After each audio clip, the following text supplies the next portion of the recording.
all the planets of the solar system are slowly lining up. Mercury, Venus, Earth, Mars, Jupiter, Saturn, and Neptune are about to form a straight line. This event, called the Parade of Planets, occurs once every 176 years. The last time this happened was almost 40 years ago, and it was a great chance to explore all these planets in one go. On August 20th, 1977, thousands of people gathered outside NASA's Kennedy Space Center. They came to witness the launch of the most ambitious and distant space mission in history. 5, 4, 3, 2, 1, ignition! Launch rocket Titan took off from Earth and left the atmosphere. As soon as the rocket reached outer space, it launched the probe Voyager 2, which began its journey. The probe consisted of a bus 1.5 feet in height and almost 6 feet wide. On top of it, there was a round 12-foot wide antenna. Most of the scientific equipment was mounted on a boom that extended 8 feet outward. On September 5, 1977, Voyager 1, the identical space probe, left our home planet. It sent us pictures of Earth and the Moon. It soon overtook Voyager 2, launched 2 weeks earlier. That's why the second probe has the number 1 in its name. And so the journey through dark space began. March 5, 1979. About 4 Earth-Sun distances away from our planet, Voyager 1 came close to Jupiter and prepared its scientific equipment to explore the planet. The probe had a dozen gadgets, including a 2-camera system with narrow and wide-angle lenses. So, it could take full-length photos of the planet with the wide-angle camera, as well as close-up photos of specific places on the planet and its satellites. The probe also had a radio science system to determine the atmospheric composition, weight, and gravitational fields of the planets it came across. Infrared and ultraviolet spectrometers could help measure radiation and temperature invisible to the human eye. Various sensors were used to examine cosmic rays. Voyager 1 was the first to find volcanoes outside Earth. Those were on Jupiter's satellite, Io. It has dozens of active volcanoes that constantly spew lava. Then the probe pointed its cameras at the Great Red Spot. That's how people learned that it was a giant cyclone-like storm that hasn't stopped for the entire history of observations of Jupiter. It was also the first time when lightning was detected outside of our home planet. And in the invisible spectrum, Voyager 1 noticed that Io acted like an electrical generator for Jupiter. Ions, which are charged particles, were constantly flying toward the gas giant. This electrical current was 5 million amps. Soon, Voyager 1 continued its journey. 5 months later, Voyager 2 approached Jupiter too. This gas giant has rings around it. They're not like Saturn's though. Jupiter's rings consist mostly of dust. When the planet's rocky satellites collided, they turned into small debris. Gradually, this debris turned into fine dust. Then Voyager 2 approached Europa. This moon is completely covered by a crust of ice, and beneath it, there may be a liquid ocean where life can possibly exist. Voyager 2 was the first to capture the cracks in Europa's ice crust. While flying near Io, Voyager 2 discovered that 6 volcanoes on its surface were still erupting. This meant that the periods of activity of these volcanoes could last for months. Both space probes circled the gas giant several times and then dashed further into space. Such a gravitational maneuver allowed them to gain more speed and saved fuel for the trip. By November 9, 1980, Voyager 1 had already traveled 8 Earth-Sun distances away from home. The space probe arrived at Saturn. It discovered 3 new satellites of the gas giant: Atlas, Prometheus, and Pandora. This proved the theory that these were the moons that kept the planet's rings in line. It also turned out that unlike Jupiter's, Saturn's rings also contained ice. Voyager 1 took a peek at Titan, Saturn's largest satellite. It's 50% larger than the Moon and even has an atmosphere. It's the only place in the solar system besides Earth where liquid water has been proven to exist. That's why scientists don't deny the possibility of life there. Then it was time for another gravity maneuver. Voyager 1 once again darted away from the planet's orbit. This time, it was aiming upward relative to the line of the Parade of Planets.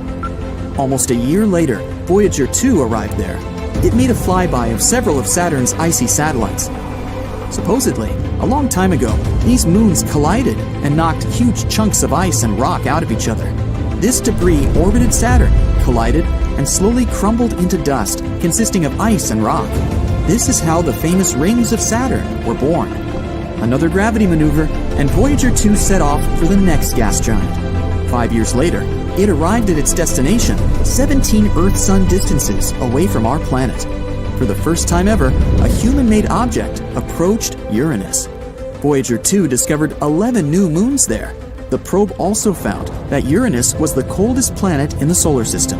Its temperature is negative 350 degrees Fahrenheit. That's 4 times colder than the temperature at the South Pole.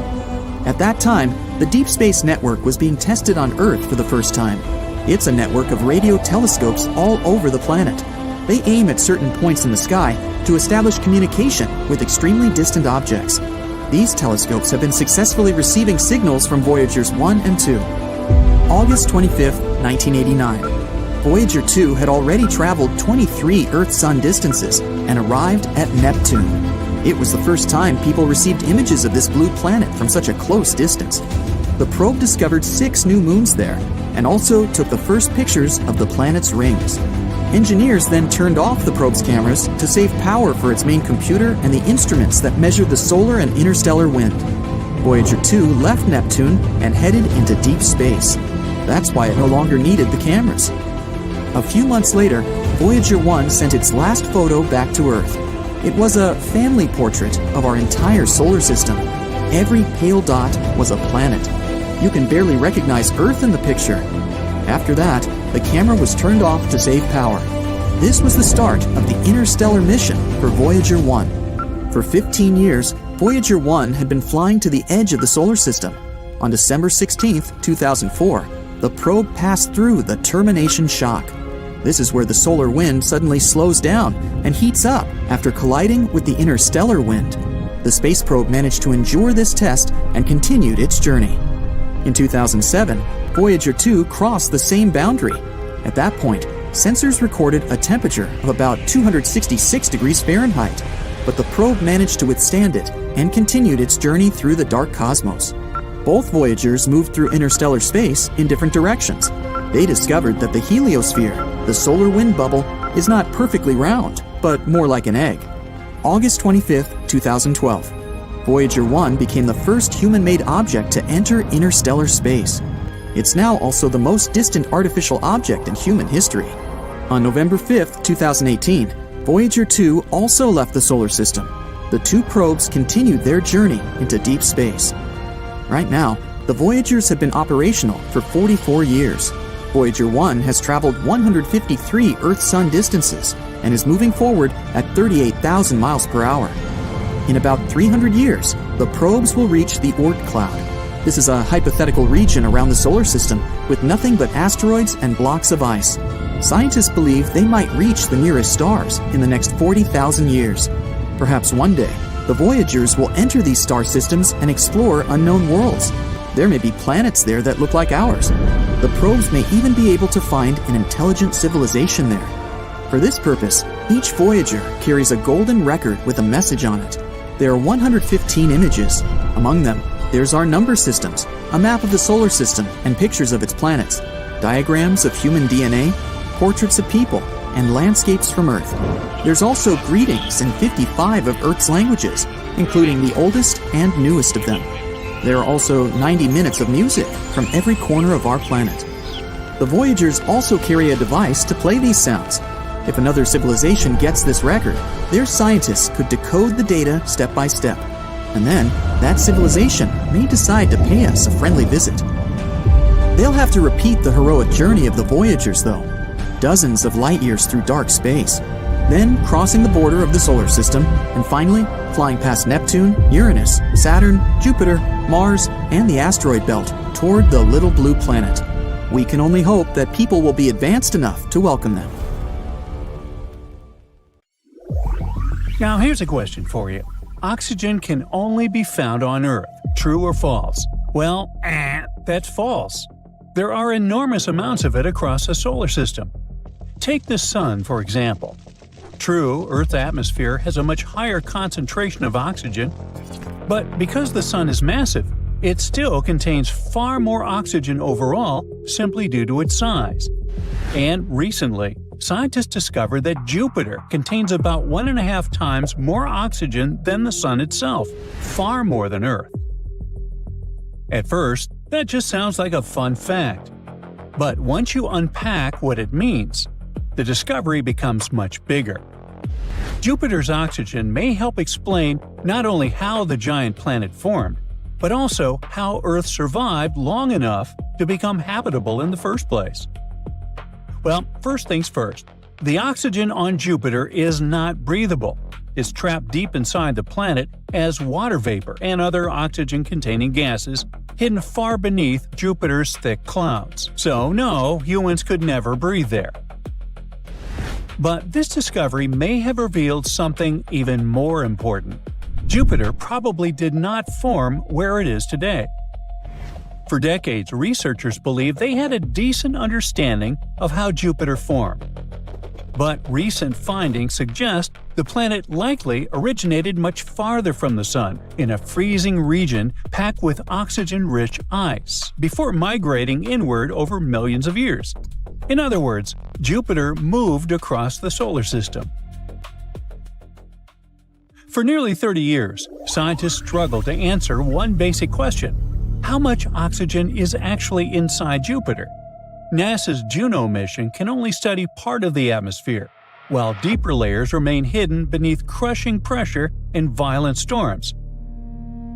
Earlier studies produced contradictory results because researchers often treated Jupiter's chemistry and atmospheric movement separately, leading to wildly different estimates for its oxygen levels. This new study changed that. Researchers built the most advanced atmospheric simulation of Jupiter ever created, combining chemistry, cloud formation, gas circulation, and atmospheric dynamics into one unified model. Instead of only identifying chemicals, the simulation tracked how gases and cloud particles moved through the planet over time. That detail changed everything. The simulations revealed Jupiter's deep atmosphere moves far more slowly than scientists previously believed. Older models suggested gases circulated between layers within hours, but the new study suggests the process may actually take weeks, dramatically affecting storms, heat, and chemical reactions inside the planet. Once researchers accounted for that slower circulation, Jupiter's oxygen levels finally started to make sense. And those oxygen levels tell a much larger story about where Jupiter came from. The planet may have formed beyond the solar system's snow line, the distant region where temperatures were cold enough for water to freeze into ice. In that frozen environment, Jupiter absorbed massive amounts of oxygen-rich icy material as it grew. Then, gravity reshaped the solar system. Over time, Jupiter likely migrated closer to the Sun, disturbing asteroid belts, redirecting comets, and influencing the formation of smaller planets. Some scientists believe that movement may have helped create the conditions that eventually allowed Earth to become habitable at all. 5, 4, 3, 2, 1. Ah, Saturn. Incredible with its majestic rings and swirling clouds. But what would it be like to dive into it? NASA's Cassini tried that, and it turned out to be a wild trip. NASA's Cassini spacecraft was a probe that spent 13 years orbiting Saturn and gathering some incredible data. One of its major goals was to help us understand how come Saturn's atmosphere is so hot. The upper atmospheres of planets are always heated, duh. They're directly under the Sun. The strange thing about Saturn is that gas giants are too far from the Sun to get that kind of warmth. So Cassini didn't just observe the planet from outside.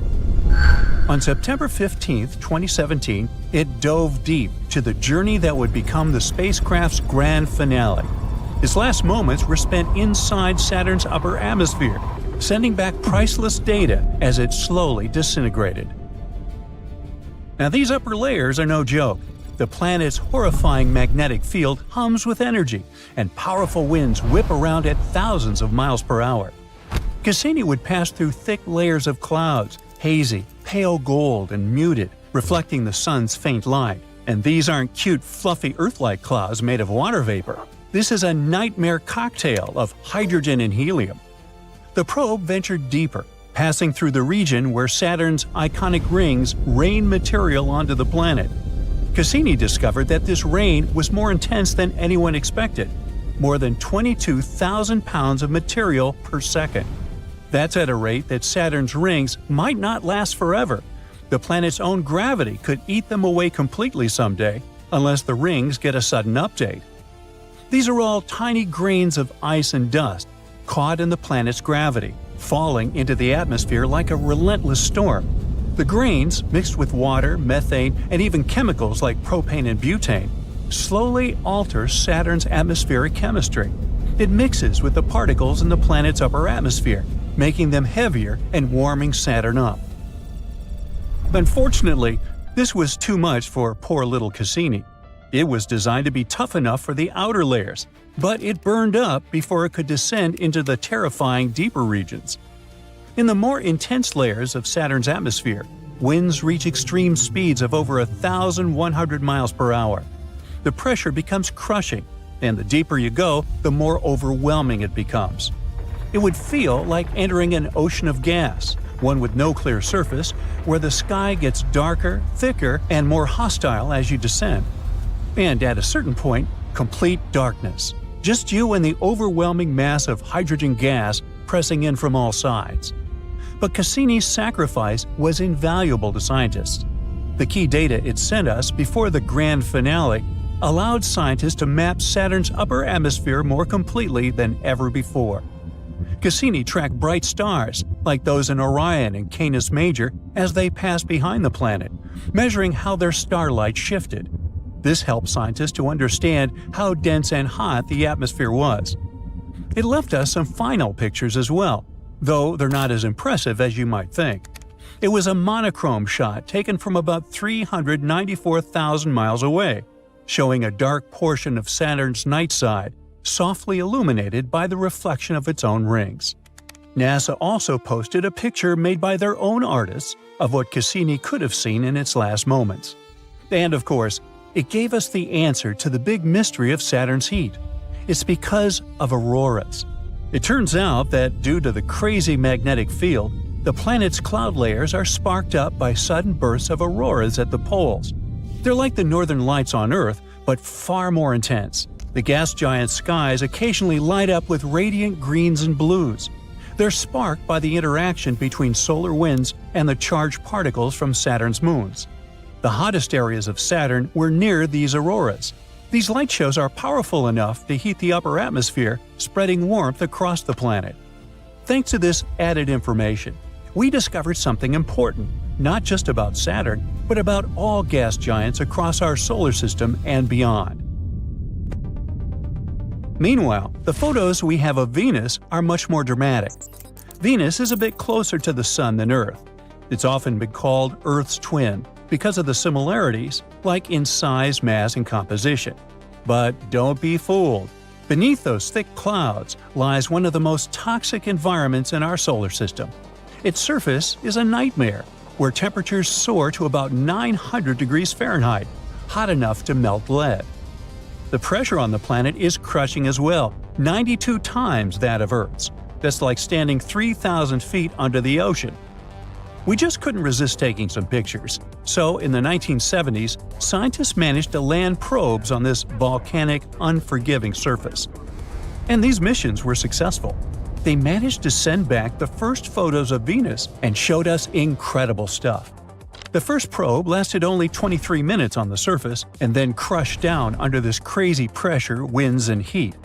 Both first and second probes captured black and white panoramas of a rocky hillside.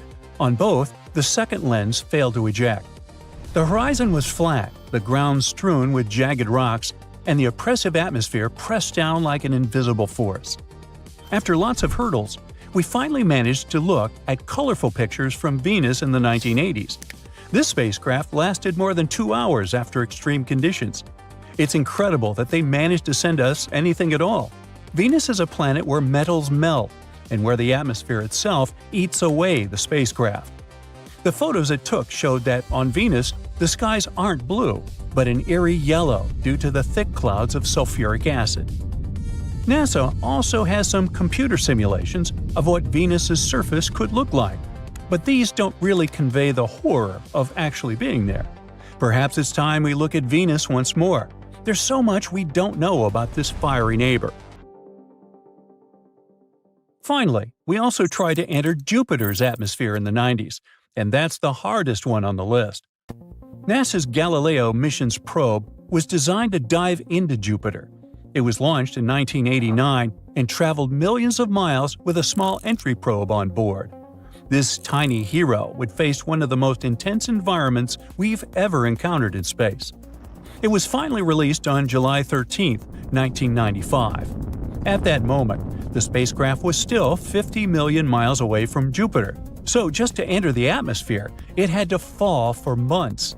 And it finally did fall on December 7th, plunging headfirst into Jupiter's thick, swirling atmosphere.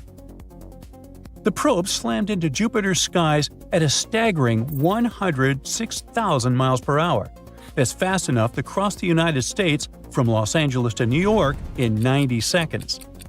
The intense deceleration caused the probe to experience a horrifying gravity, 228 times stronger than the Earth's.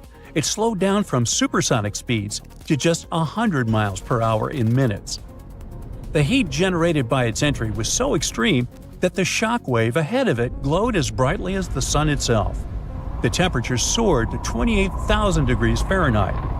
And all this time, somehow, the probe was collecting data every second and sending it all to us. It gave us some critical information about Jupiter's mysterious atmosphere. For example, it turned out that Jupiter's upper atmosphere was drier than expected, less water vapor and fewer organic compounds than scientists thought.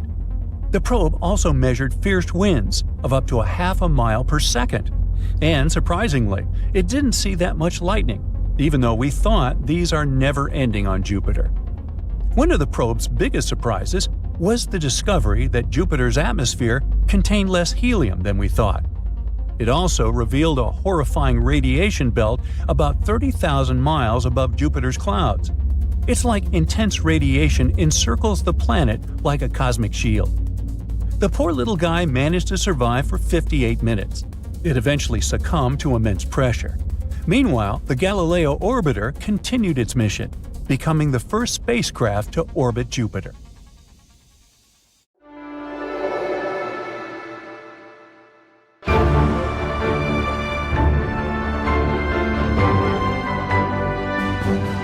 On August 20, 1977, the most ambitious space mission took off from Earth. The main goal of Voyager 2 was to study the outer solar system up close. It became possible because of a rare alignment of planets. Voyager 2 was supposed to study all the gas giants of the solar system – Jupiter, Saturn, Uranus, and Neptune. Astronomers also hoped it would be able to find and explore the edge of the solar system. Since Voyager 2 was built for interstellar travel, the probe was equipped with a large 12-foot wide antenna. It allowed the spaceship to send the data it gathered back to Earth. During its journey, the space probe discovered a 14th moon of Jupiter. Voyager 2 was the only spaceship to study all 4 giant planets from up close. It was the first human-made object to fly past Uranus, where it found 2 new rings and 10 new moons.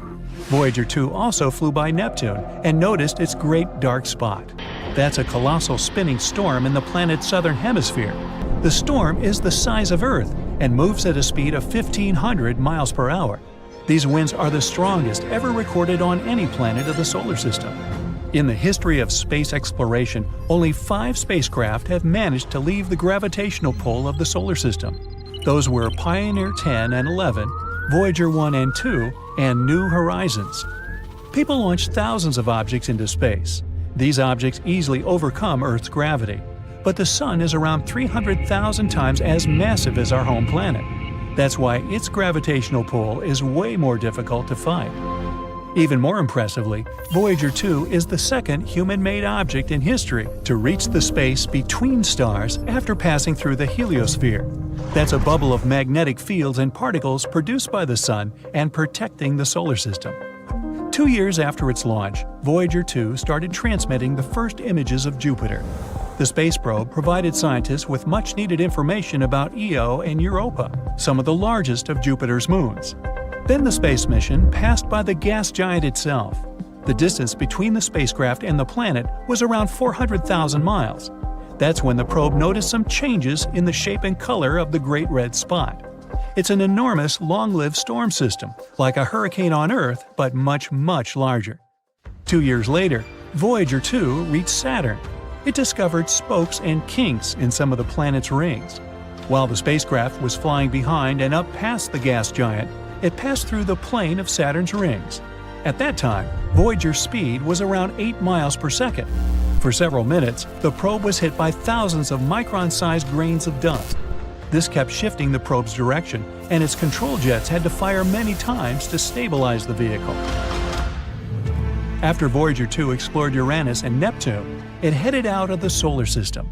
Its instruments were put in low power to save energy. In August 2007, the spacecraft passed the terminal shock. It's the boundary marking the outer limit of the Sun's influence. Here, the solar wind slows down. In the summer of 2013, the probe reached interstellar space. Now, when it comes to sending and receiving signals in space, there are 3 factors you should keep in mind: distance, power, and time. The farther away a spacecraft is, the farther a signal has to travel before it reaches it, and the longer it takes for this signal to catch up with the spacecraft. And when it finally gets there, it's extremely weak. Another problem is that once the spacecraft is launched, it can't be upgraded. It's literally stuck with the technology it was outfitted with. Plus, such spaceships as Voyager 2 are powered by radioactive fuel. When special material radioactively decays, it releases heat that gets converted into electricity. Unfortunately, the more material decays away, the less power the spacecraft has for receiving and transmitting radio signals. Despite this issue, we haven't lost the connection with Voyager 1 and 2. That's because new and more powerful technologies appear on Earth. Signals people send can reach much farther than before. That's why it was possible to stay in touch with Voyager 2, which entered interstellar space in 2018 and has already traveled almost 12 billion miles away from Earth.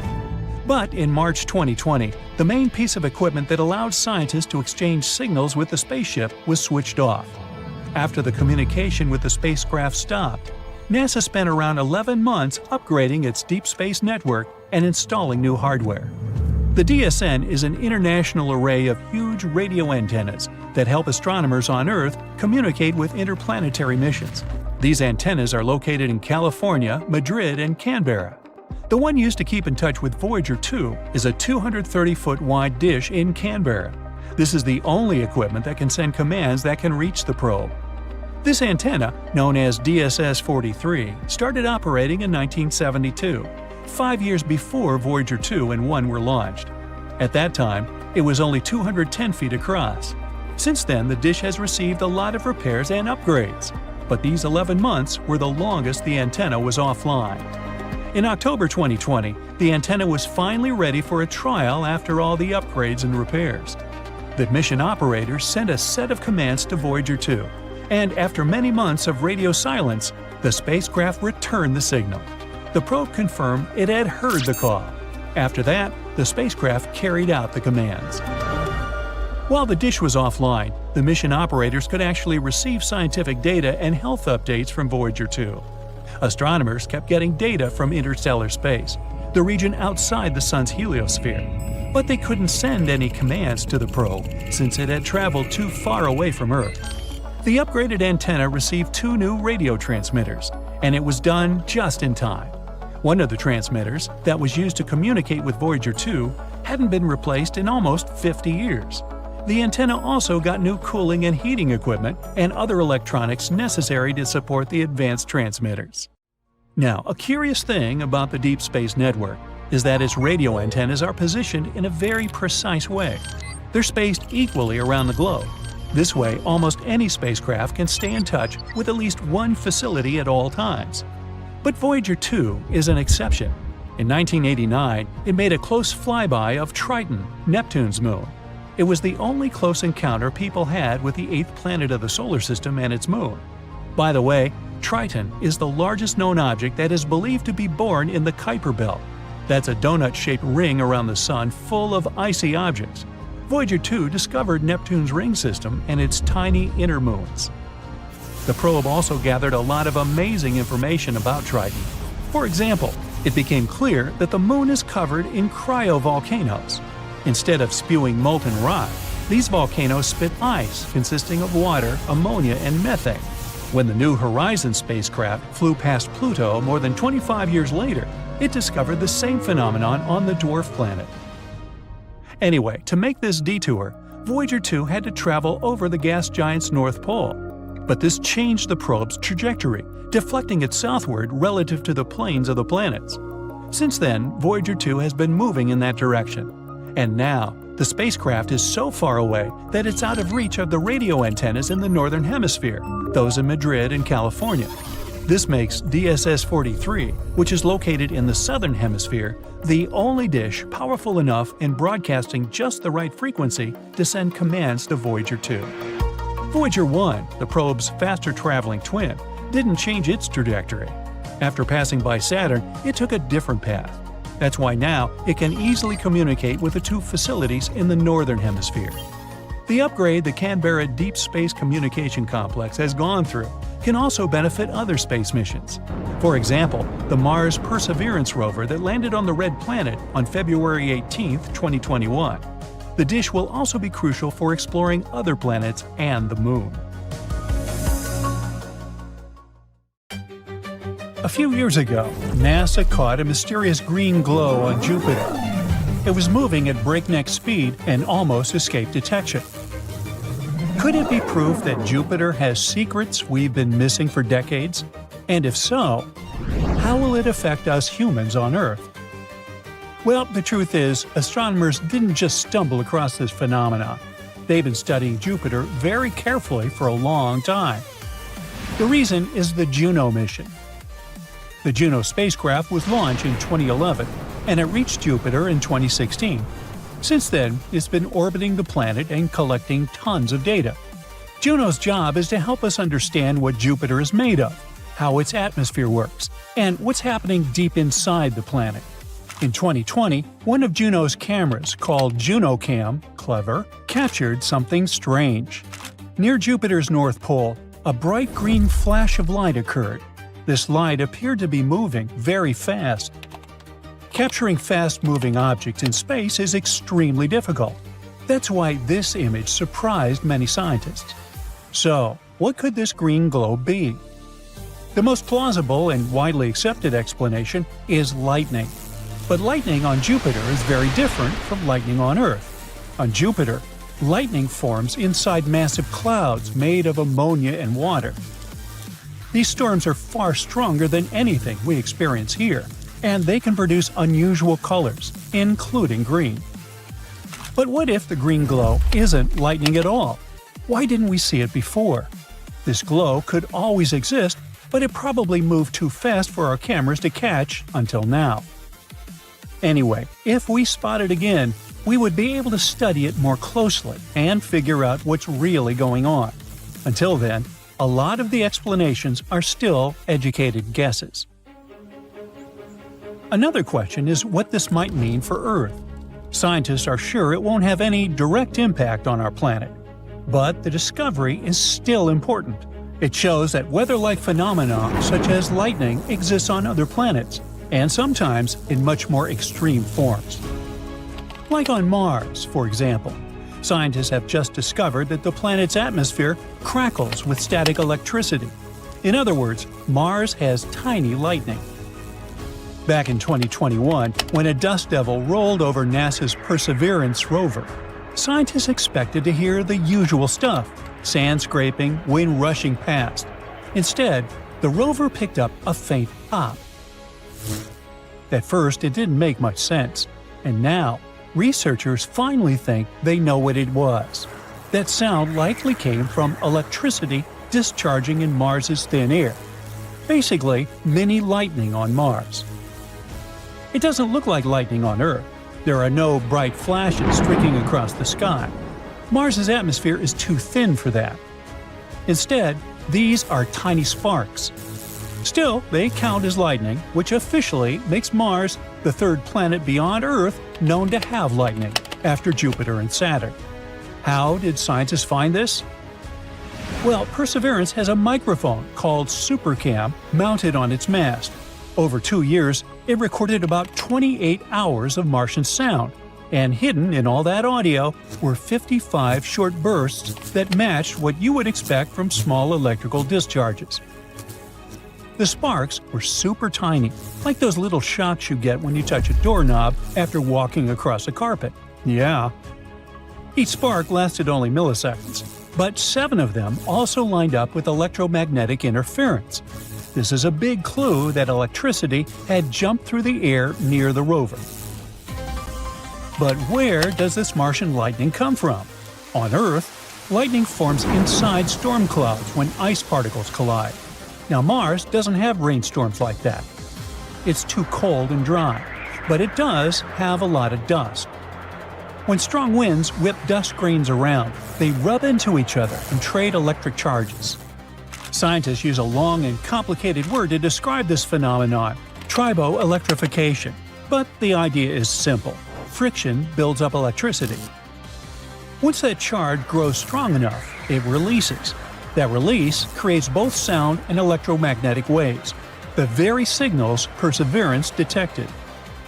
These tiny sparks might sound harmless, but they matter a lot.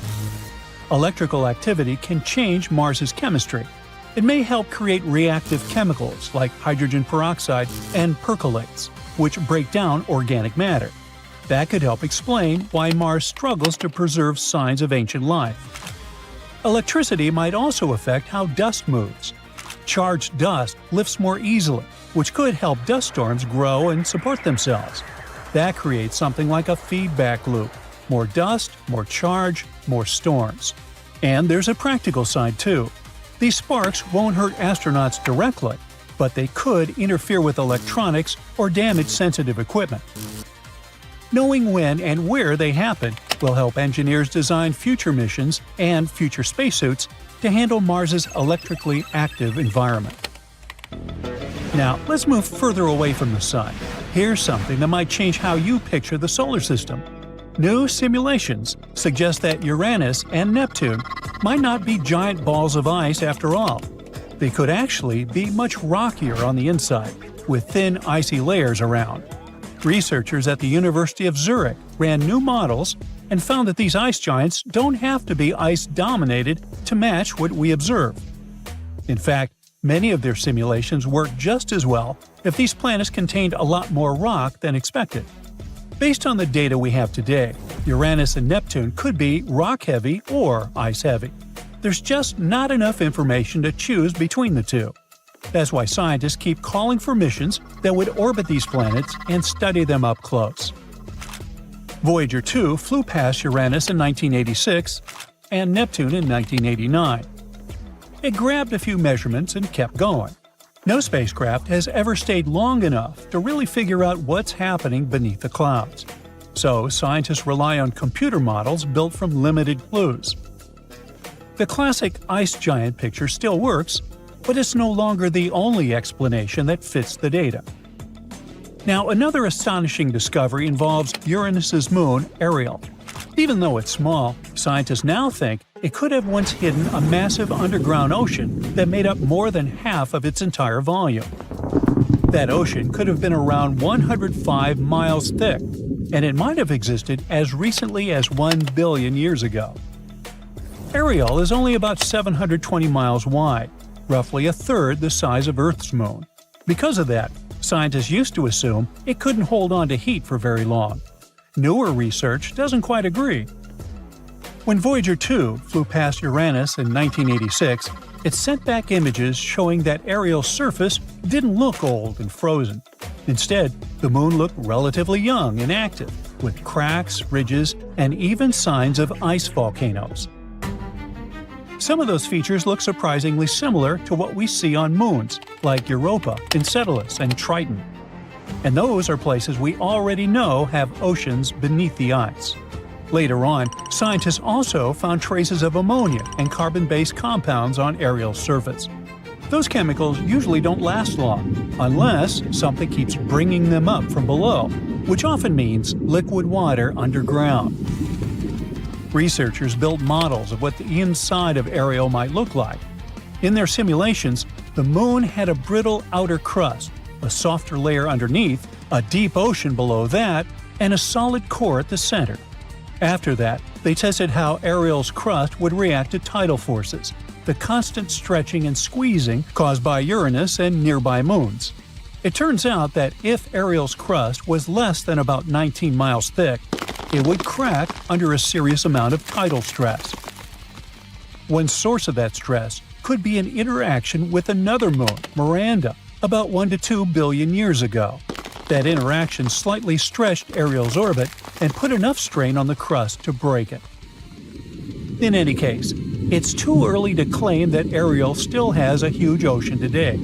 It's small, and it loses heat easily. If any liquid water remains, it's probably much thinner and not exactly a great place to look for life. Uh-oh, hurricane alert! Everyone's hiding! The speed of the wind outside is more than 75 miles per hour. Seems like a lot, but this storm is moving at 400 miles per hour. Wait, do such speeds exist? Yep, but to see a storm that fast, you'll have to travel to Jupiter. So let the journey begin. The planet is huge. Almost 1,300 Earths could fit into this gas giant. It's also incredibly hot, with the temperatures reaching about 43,000 degrees Fahrenheit at the planet's core. Unfortunately, you can't land on Jupiter's surface because, well, being a gas giant, it doesn't have any solid surface. But you can go deeper into Jupiter's atmosphere. Look at these thick brown, yellow, red, and white clouds passing by. They're what make the planet look colorful and kind of striped. If you continue descending toward the center of the planet, you'll see its atmosphere, mostly made up of hydrogen and helium gas, becoming liquid. It happens because of immense atmospheric pressure. The planet's core itself is a mysterious object. Scientists still haven't figured out whether it's a molten ball of thick liquid or a solid rock 14 to 18 times the mass of Earth. Anyway, exploring Jupiter isn't the main goal of your trip. No, you've arrived here to see the Great Red Spot. It's an enormous storm raging in the southern hemisphere of the gas giant. Its top parts are towering more than 5 miles above the tops of the surrounding clouds. The storm is 1.3 times wider than our planet.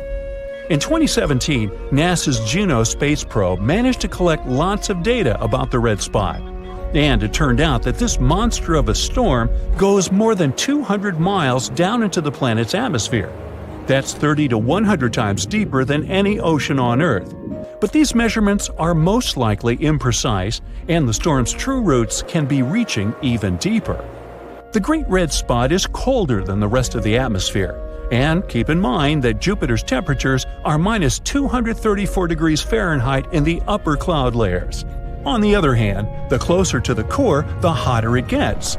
Mysteriously, the highest temperatures ever recorded on the gas giant occurred in the atmosphere right above the Great Red Spot. There, the heat reached 2,400 degrees.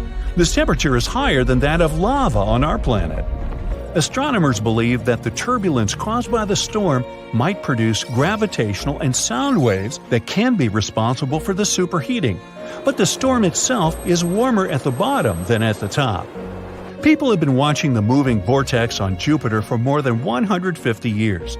Some time ago, astronomers predicted that it would gradually slow down and become smaller or disappear entirely. But that turned out not to be the case.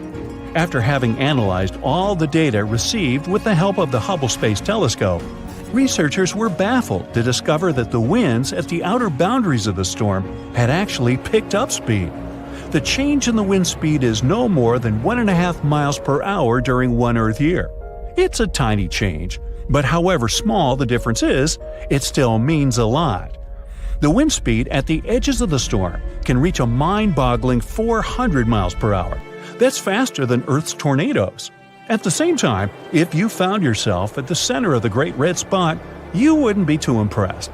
The winds there move way more slowly. Scientists faced lots of challenges when they were trying to understand the mystery that was the Great Red Spot. It's unclear what fuels the storm. Can it be the nature of the storm's home planet? Since it's a gas giant, Jupiter doesn't have any solid ground, so there's no friction, which might be the only thing that could make the storm weaken. The hot gases in the planet's atmosphere are always moving, rising, falling, swirling, just like on our home planet, where cooler and warmer air mix and merge into one another, forming giant circling storms. Astronomers think that once, several enormous storms could have come together and created the Great Red Spot. And now, it keeps going by constantly drawing cool gases from below and hot gases from above. Plus, the storm might be absorbing other smaller vortices. This makes the Great Red Spot even more powerful. Unfortunately, thick clouds on Jupiter don't allow astronomers to see what's going on in the planet's lower atmosphere. Scientists have been speculating on what may hide beneath the Great Red Spot for decades. Is it a massive volcano? Unlikely. Jupiter is mostly made up of gases, and it doesn't have a crust that could crack, letting lava escape from the planet's interior. There are also a few theories explaining why the storm has its trademark color. It varies from whitish and pale salmon to bright orange and brick red. Some scientists believe the answer lies deep below the Great Red Spot, closer to the planet's surface. A colorless layer of gas might be reacting to the UV radiation coming from the sun. This is probably what gives the storm its red color. But so far, it's just a theory. Hey, your guess is as good as mine, huh? Jupiter isn't the only planet that can boast having a giant storm. Another one, as wide as our home planet, rages on Saturn. It's called the Great White Spot. How clever! The storm has a tail of white clouds encircling the entire planet. It occurs every 30 years or so. The storm indeed starts as a spot, but then it starts stretching and stretching. Astronomers have figured out that the Great White Spot is actually a huge system of thunderstorms. At the top of the storm, lightning can flash more than 10 times per second. But the main mystery about the Great White Spot is where it gets its energy from. Some scientists think it may be powered by the sun. Others argue that the storm's cloud pattern only makes sense if there's an internal source of heat that can power the winds.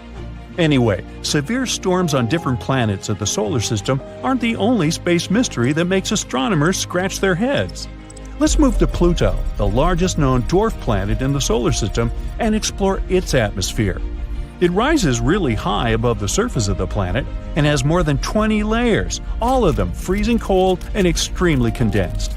By the way, our moon also has some sort of an atmosphere. Called an exosphere, it consists of helium, neon, and argon. It's 10 trillion times less dense than Earth's atmosphere. While traveling through space, watch out for black holes. Woo! A black hole is a place where gravity is so strong that even light can't get out. But black holes can sometimes behave like a massive galactic volcano. From time to time, they flare up. Sounds like me. But instead of spewing lava, they produce enormous amounts of energy, and this phenomenon leaves gaping holes in the surrounding material and gas. A short while ago, scientists discovered one of the largest craters in the universe. Radio and X-ray telescopes detected a supermassive black hole that threw a temper tantrum many years ago. It happened in a galaxy cluster about 390 million light-years away from Earth. The crater this event left behind could fit 15 Milky Way galaxies. Yeah, I can't get my head around that either. During your space voyage, think twice before landing on unknown planets. Otherwise, you may end up in a place like K2 141b. That's a planet outside of our solar system. At first glance, it's not that different from Earth. It has liquid oceans that evaporate, form clouds, condense, and get back to the surface as rain. But instead of water, it rains rocks. The surface of this exoplanet is covered with lava seas dozens of miles deep. The temperatures on the K2 141b reach 5,000 degrees during the day. That's toasty enough for the magma in the oceans to vaporize into the atmosphere. Then, supersonic winds, which can move at the speed of 1 mile per second, carry this rock vapor into the planet's night side. The vaporized magma cools down, becomes liquid again, and falls as a rocky rain. Not a vacation spot. Too hot. I'll pass. Voyager 1, which has been traveling through interstellar space for more than 45 years and is trailing a long gray beard by this time, not really, it suddenly began to send strange signals to Earth. Even more bizarre, there are no signs that the probe has broken or anything. Scientists from NASA are desperately trying to find the reason. So, what's happened exactly? First of all, let me tell you a bit more about Voyager 1 and its long journey. Voyager 1 is an American space probe. Scientists from NASA sent it into space on September 5, 1977. Voyager's goal was to explore the outer planets of our solar system, namely Jupiter and Saturn. Initially, scientists assumed that the mission would take about 5 years. Haha, the joke's on them. The probe exceeded all expectations. Not only did it fulfill its mission, but it's still working for much longer than expected. Voyager 1 has been wandering around space for more than 45 years. It's hard to estimate what Voyager 1 has done for science. Firstly, it successfully sent a lot of photos of Jupiter and Saturn to Earth. By the way, you can even check out these photos yourself. All of them are published on the NASA website. Thanks to Voyager, we also discovered several new moons of Jupiter and a previously unknown system of its rings. We learned that Jupiter's famous red spot is actually a giant superfast storm. And after leaving Neptune's orbit behind, Voyager also sent a lot of important data about interstellar plasma. So Voyager 1 successfully proved to scientists how useful it was. After that, it happily headed for its next goal, the Kuiper Belt and the heliosphere. The Kuiper Belt is a ring of icy bodies that extends from Neptune to a distance of approximately 50 AU from the Sun. It's kind of similar to the asteroid belt, but about 20 times wider and 100 times heavier. And the heliosphere is an area around the Sun where the pressure of the solar wind is balanced with the pressure of interstellar gas. Yeah, I know, it sounds like some hard scientific stuff. Just keep in mind that this data really helps us understand the universe as a whole. So, this is Voyager's last task, to tell us more about interstellar space. The probe has already sent us more than 60 frames for a mosaic of the solar system from a distance of over 4 billion miles from Earth. Scientists use these frames to make a big colored picture. The photo was called the pale blue dot, and you've probably already guessed what that dot is. Yep, that's what our Earth looks like through Voyager's eyes. This photo clearly shows how tiny we really are, and how precious and fragile our planet is. But Voyager 1 also has another, even more important mission, to tell other civilizations about us humans. You might have heard about the famous Voyager Golden Records. People created many audio and video files and added them to these records. There are a few sections. The first one contains hello in 55 languages, including ancient and extinct ones. Almost 80% of the recordings are different musical pieces, like Bach, Beethoven, Mozart, and Stravinsky, folk music from different countries and ages, and a bit of the blues, like famous songs by Louis Armstrong and Chuck Berry. The remaining 20% of the recordings contain different human voices, sounds of nature and animals, as well as 116 images encoded as audio signals. There's also recordings of speeches by Kurt Waldheim, a former UN Secretary General, and Jimmy Carter, a former US President. These are just some friendly messages. In addition to the records, scientists also packed a needle for playing them. Don't worry, they also left a simple drawing that showed how to use all this stuff and how to translate the sounds into pictures. They added Earth's coordinates, which they created using a pulsar map. It shows the position of the Sun in the Milky Way. The record was packed in an aluminum case and covered with gold to protect it against radiation and cosmic dust.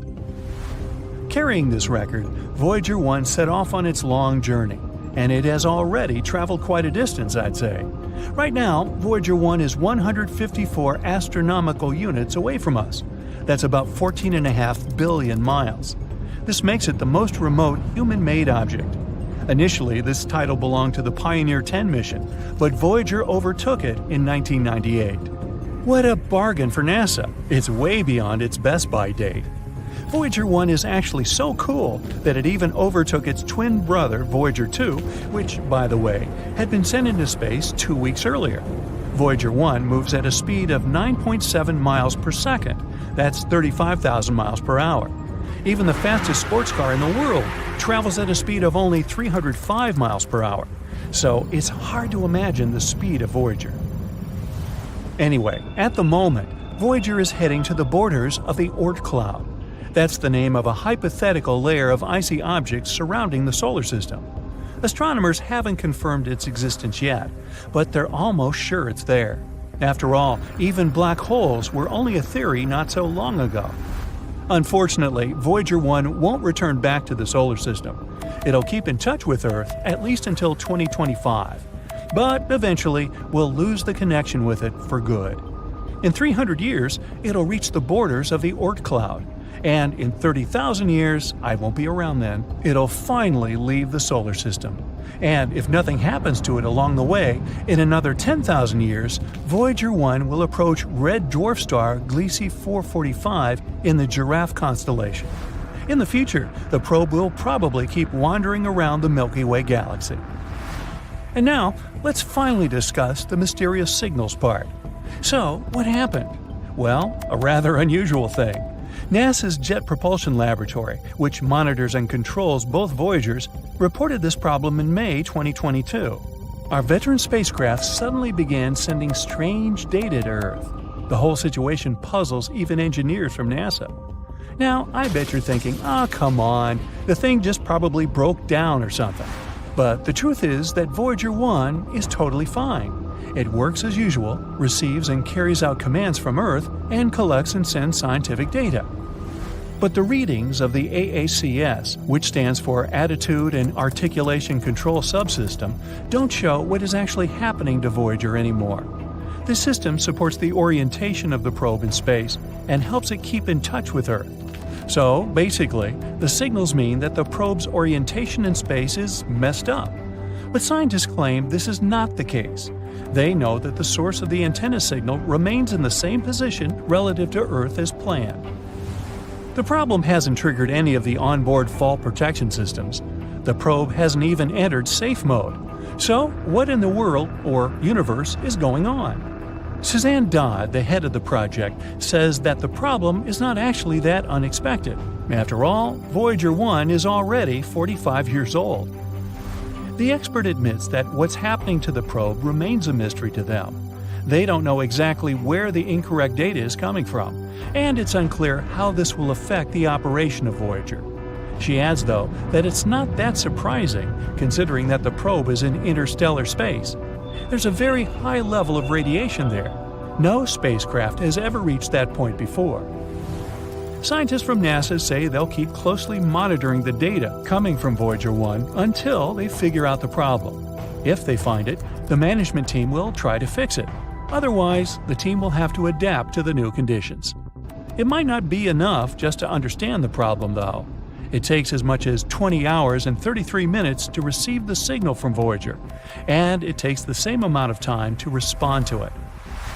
Well, at least the second spacecraft, Voyager 2, is totally fine, even though it's also currently in interstellar space at a distance of 12 billion miles from Earth. Anyway, we can only wait for news and hope that the problem will be resolved. I actually wonder how much longer can Voyager 1 last? Will it be able to fly to the borders of the Oort cloud in 300 years? What do you think? I'd like to hear your thoughts in the comments. Bang! Another hit on Jupiter. Let's see. Gas giant, the largest planet in the solar system, 318 times bigger than the Earth, 2.5 times bigger than the rest of the planets in the solar system put together. One more interesting thing. If it got any bigger, it would actually become smaller. You see, with more mass, the planet would be denser. That would cause Jupiter to start pulling in on itself. Scientists say Jupiter could have 4 times greater mass, but still keep the same size. It takes 10 hours to make a full rotation on its axis. It's the fastest spinning planet in our solar system and gets hit by so many space objects all the time.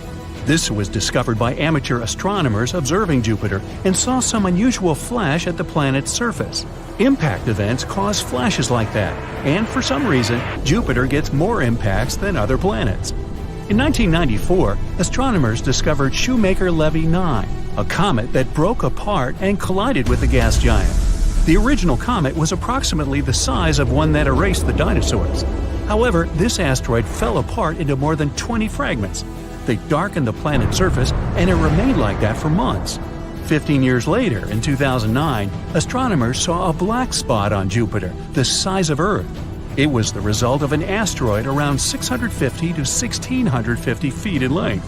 The biggest asteroid recorded on Earth hit the area of Tunguska, Russia, in 1908. This caused a massive explosion, even though no one ever found a crater. So, why is Jupiter the target for so many space objects?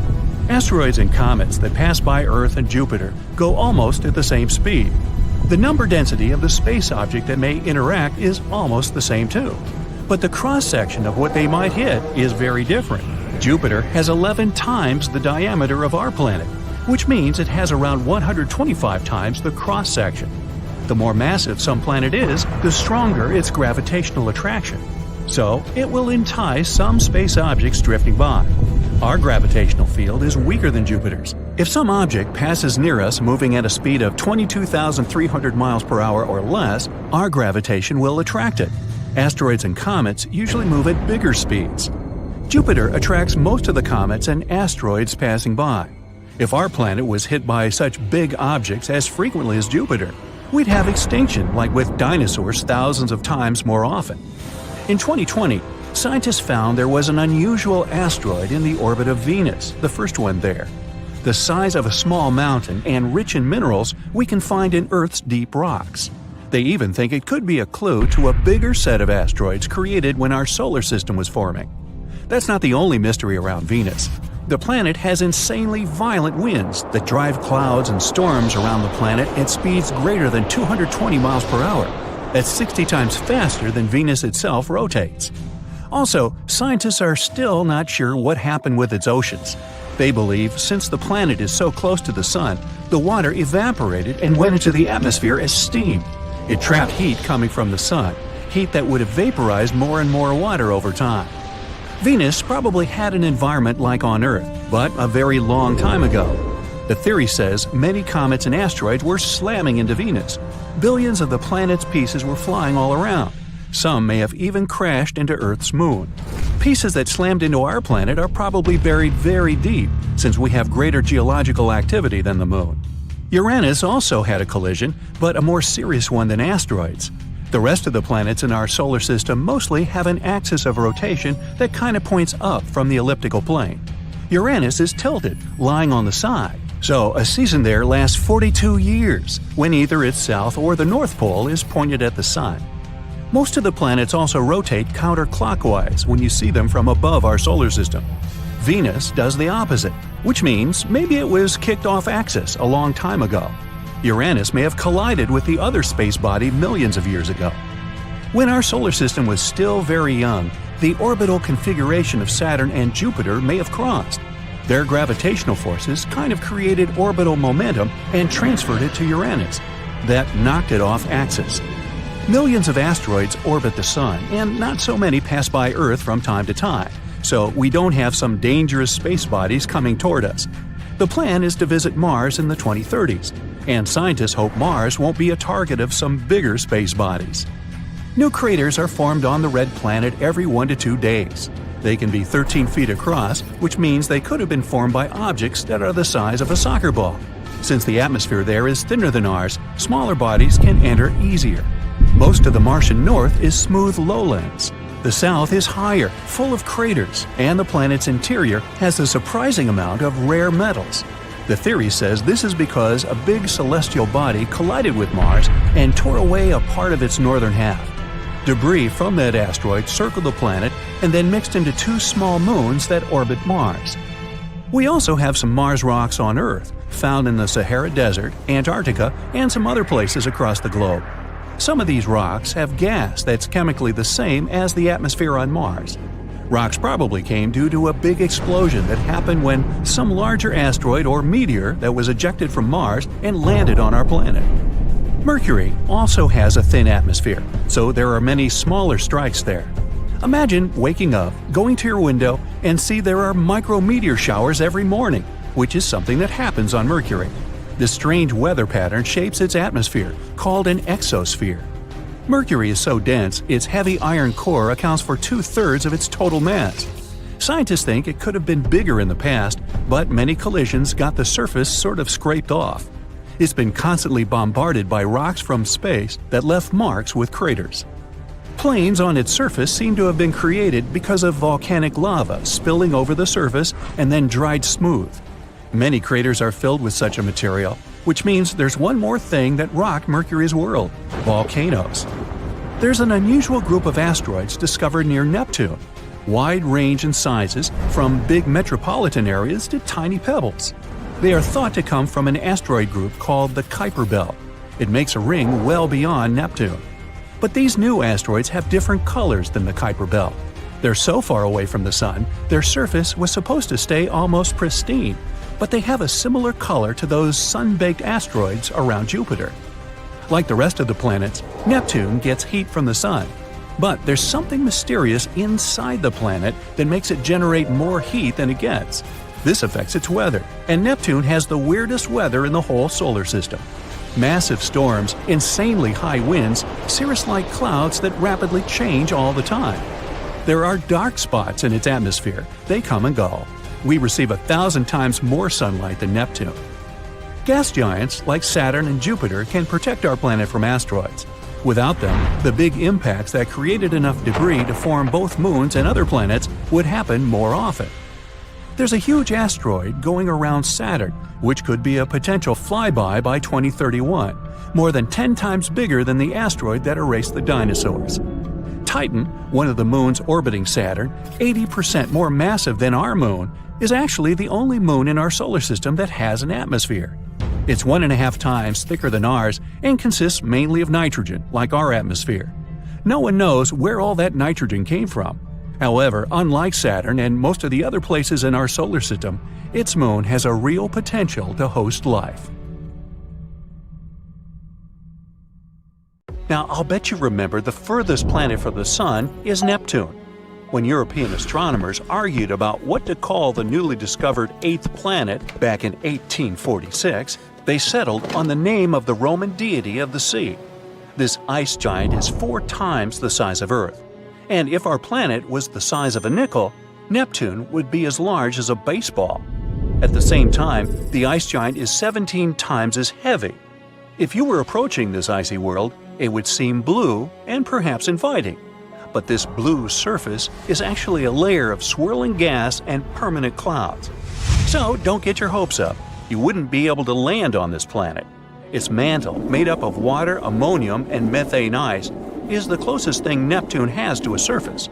But even down there, there isn't solid ground for you to walk on. Anyway, this distant planet is surrounded by mystery, and astronomers haven't cracked all of it yet. Why are the winds on Neptune so fast? Why does this world shed more heat than it gets? Why is its magnetic field offset? And what is the Great Dark Spot? Well, let's try to find some answers. Neptune is around 30 times as far from the Sun as our home planet. That explains why studying this distant world is so difficult. It also means that the planet gets way less light and heat from our star. But at the same time, Neptune radiates a lot more heat than it's taking. If we compare Neptune to nearby Uranus, we'll see that even though Uranus is closer to the Sun, it emits almost the same amount of heat as Neptune. Astronomers don't know for sure why it happens yet, but of course there are theories because they're scientists.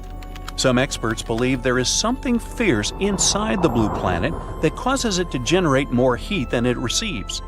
It might be the reason for Neptune's huge differences in temperatures, from minus 260 degrees Fahrenheit at the planet's rigid cloud tops to more than 12,000 degrees at the core of the ice giant.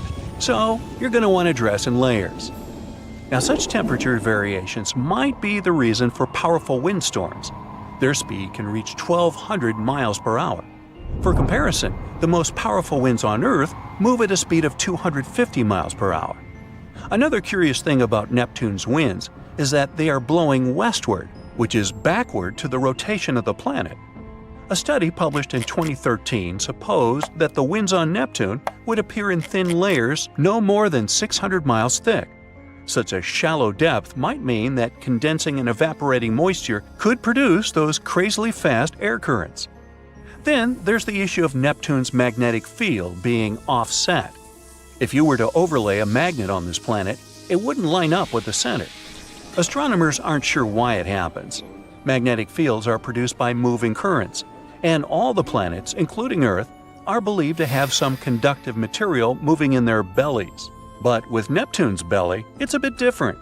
Its magnetic field is tilted at 47 degrees to the planet's rotation, which means that the rotation and magnetism aren't aligned inherently. And don't forget about the Great Dark Spot. No, I'm not talking about the most massive storm in the solar system. That one is called the Great Red Spot and is located on Jupiter. I mean a corresponding spot on Neptune discovered by Voyager 2 in 1989. In 1995, the Hubble Space Telescope turned its eye on Neptune, but disappointingly, by that time, the spot had already mysteriously vanished, and scientists have no idea how exactly it disappeared. But guess what? Another dark spot has been found on the ice giant. Astronomers have known for quite some time that, from time to time, Neptune's surface gets dotted with such spots.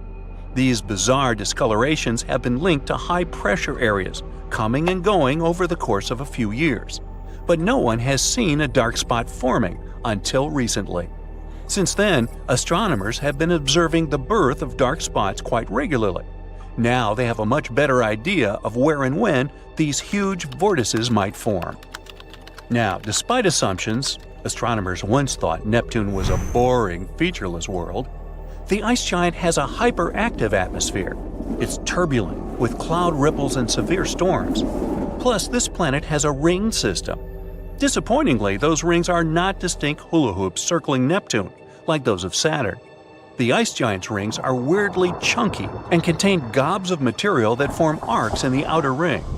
Astronomers explain that these clumps are actually places where loads of ring particles are stuck together. What it means is still unclear. But my favorite thing about Neptune is this one. Astronomers believe that deep inside the planet, there might be a layer where it rains diamond crystals. Intense pressure and temperature inside Neptune break methane molecules apart, releasing carbon. These carbon compounds find their fellow molecules and create long chains, which then get squeezed together, forming beautiful crystalline patterns like diamonds. When these diamond formations drop through the layers of Neptune's mantle, it gets too hot for them. That's why they vaporize, float back, and, you guessed it, repeat the cycle. Now you know why it's called diamond rain. How about a fun little experiment? Let's say we exploded Neptune, in the name of science, of course. As you already know, this planet doesn't have a solid surface. That's why, after activating the process, you'd see Neptune's liquid mantle burst. It would look like a water-filled balloon thrown down from the 50th floor. Disclaimer, don't do this at home. The impact would send splashes of water, ammonia, and methane ice away into space. It'd be followed by lava-like remains of the planet's mantle, liquid and red-hot. And then there would be a hurricane of solid rocks. That's what would be left from Neptune's solid core made up of iron and other metals. Okay, let's put this pretty ice giant back together. I've got one more experiment for you. Let's replace the Moon, yes, our good old satellite, with Neptune. The ice giant is definitely way larger than the Moon. The planet would look like a bright blue hot air balloon in the sky, and we would see it not only at night but also during the day.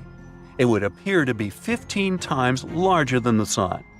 If everything else remained the same, solar eclipses would seem to continue for ages. Once the Sun vanished behind Neptune's edge, our planet would be plunged into complete darkness for no less than an hour and a half. And since Neptune is also much more massive than Earth, its gravitational pull is much stronger. That's why, instead of getting itself a powerful companion and protector, our planet would end up as a satellite. Yep, Neptune's moon. It would orbit Neptune slightly further than its own largest moon, Triton, and there would be a great risk of Earth colliding with this space body. But let's assume we were lucky enough not to cross paths with any of Neptune's satellites. Even so, we would have more than enough problems. tides on our planet would be 1,000 times more powerful than those caused by the Moon. Neptune's gravitational force wouldn't pull Earth apart, but it would heat our planet up. Like we need more of that, huh? The seismic activity would increase, setting off earthquakes and volcanic eruptions. Well, that sounds unsettling, so let Neptune remain where it is now. I'm okay with a good old moon. Now we're done with the experiments, but hear me out. Beyond the orbit of Neptune, there's a mysterious Kuiper belt filled with massive icy objects. The most curious thing about this space formation, though, is that scientists fail to explain the pattern of its movement. The only explanation they have is that Neptune might be hiding another big planet from our sight. Are they in cahoots? This hypothetical planet has already got the name Planet 9, and all we have to do is wait until its existence is confirmed. Or not. A huge invisible danger zone is hanging above Earth, messing with satellites, zapping electronics, and giving astronauts a headache.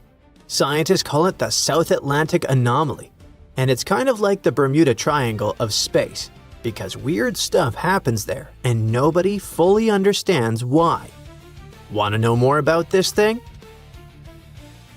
Well, Earth has a magnetic field that protects us from dangerous radiation from the sun. We'll talk about it later. And over one spot on the planet, right above the South Atlantic Ocean, that shield gets weirdly weak. It stretches over South America and parts of Africa, creating a sort of magnetic soft spot. That weak spot is bad news for anything flying up there. When satellites travel through it, their systems can freak out. Computers freeze, data gets scrambled, and sometimes entire instruments shut down. Basically, the space version of your phone glitching out right when you need it most. Astronauts have to be extra careful in this region too. When the International Space Station passes through the anomaly, radiation levels spike. It's not enough to fry anyone, but it's surely not fun. The equipment can take a serious hit.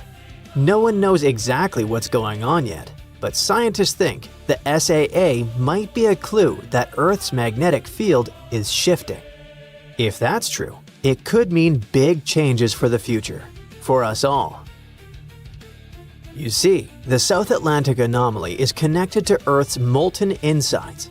Deep beneath the surface, the planet's core and mantle are constantly moving, flowing, and clashing.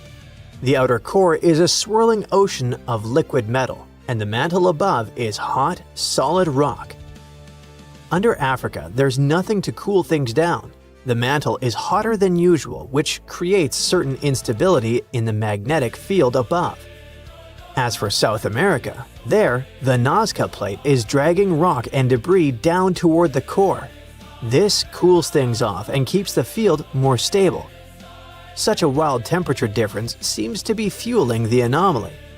According to some sources, it drives it across the Atlantic.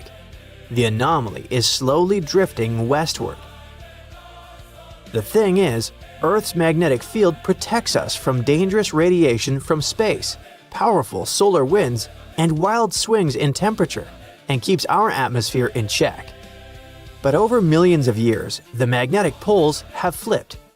When it happens, north becomes south, south becomes north, and during those flips, the field can weaken. And some scientists thought the South Atlantic anomaly might be a warning sign before a full magnetic reversal. It could mean disaster to humans, but we'll talk about it later. The good news is, these flips take over. On average, Earth flips its magnetic poles about 2 times per million years. That means the next reversal could be hundreds of thousands of years away. Nearly 600 million years ago, our planet's shield almost failed, but at that time, it could have been a good thing. Scientists think this near collapse might have triggered a massive evolutionary boost and helped the first complex life forms to evolve. Back then, during a period called the Ediacaran, the magnetic field weakened drastically and stayed that weak for about 26 million years. With less protection, solar radiation removed lighter gases from the atmosphere. leaving oxygen floating freely in the air and oceans. That oxygen helped the first multicellular oxygen-breathing organisms to see the light of day. Those were strange, squishy creatures that hardly resembled animals today. Some were disc-shaped blobs, fronds, or shapeless fans, stretching over 3 feet long. By the way, one of the earliest known animals, Dickinsonia, was among them. It looks kinda pretty, doesn't it? Now, how do we know all this? Thanks to rocks. They're like time capsules. Tiny crystals inside them preserve the power of the magnetic field from hundreds of thousands of years ago. For example, certain crystals from southern Brazil revealed that 591 million years ago, Earth's magnetic field was 30 times weaker than it is now. And rocks from South Africa dating back 2 billion years showed that the field was at full strength back then. Now, let's explore a bit. Deep beneath our feet, there's Earth's inner core.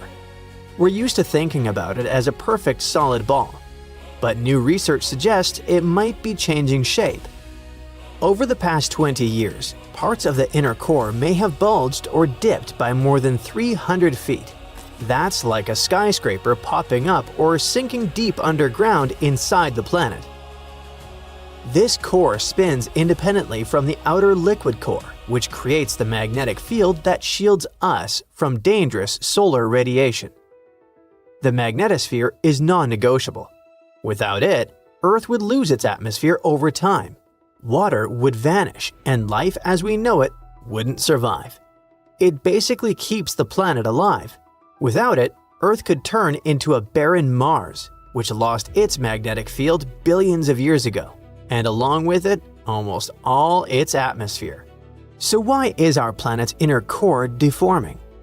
It seems to happen where the solid inner core meets the super hot liquid outer core. The molten metal flows around it, and combined with the tug of an uneven gravity field, likely warps its edges. Scientists can't drill down to the core to check this theory. It's 3,200 miles below the surface. But they can track seismic waves from earthquakes as they ripple through Earth. They measure how these shock waves bend, slow down, or speed up, and it can help figure out what the inner core is made of and how it moves. That's probably how they know that the solid inner core is slowly growing, freezing layer by layer of the liquid outer core. But don't worry, it'll take billions of years to fully solidify. By that point, life on Earth would probably already be gone anyway. The sun's gonna swallow our planet long before the inner core stops moving.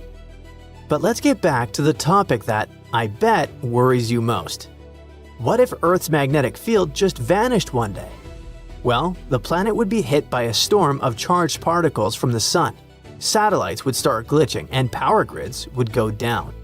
We would get zapped with higher levels of UV radiation, the kind that can cause all kinds of serious health issues. In short, it wouldn't be instant doom, but life would get a lot trickier. Luckily, now we know that a magnetic field doesn't just vanish overnight, but ours has been slowly weakening for over a century. So what would life on a planet with a super weak magnetic field look like? You would just have to throw away your compass. It wouldn't point north anymore, just towards the nearest patch of strongest magnetism, wherever that may be. The northern and southern lights would go insane, appearing closer to the equator, all because charged solar particles would be able to get through the atmosphere more easily. Satellites would be under constant attack.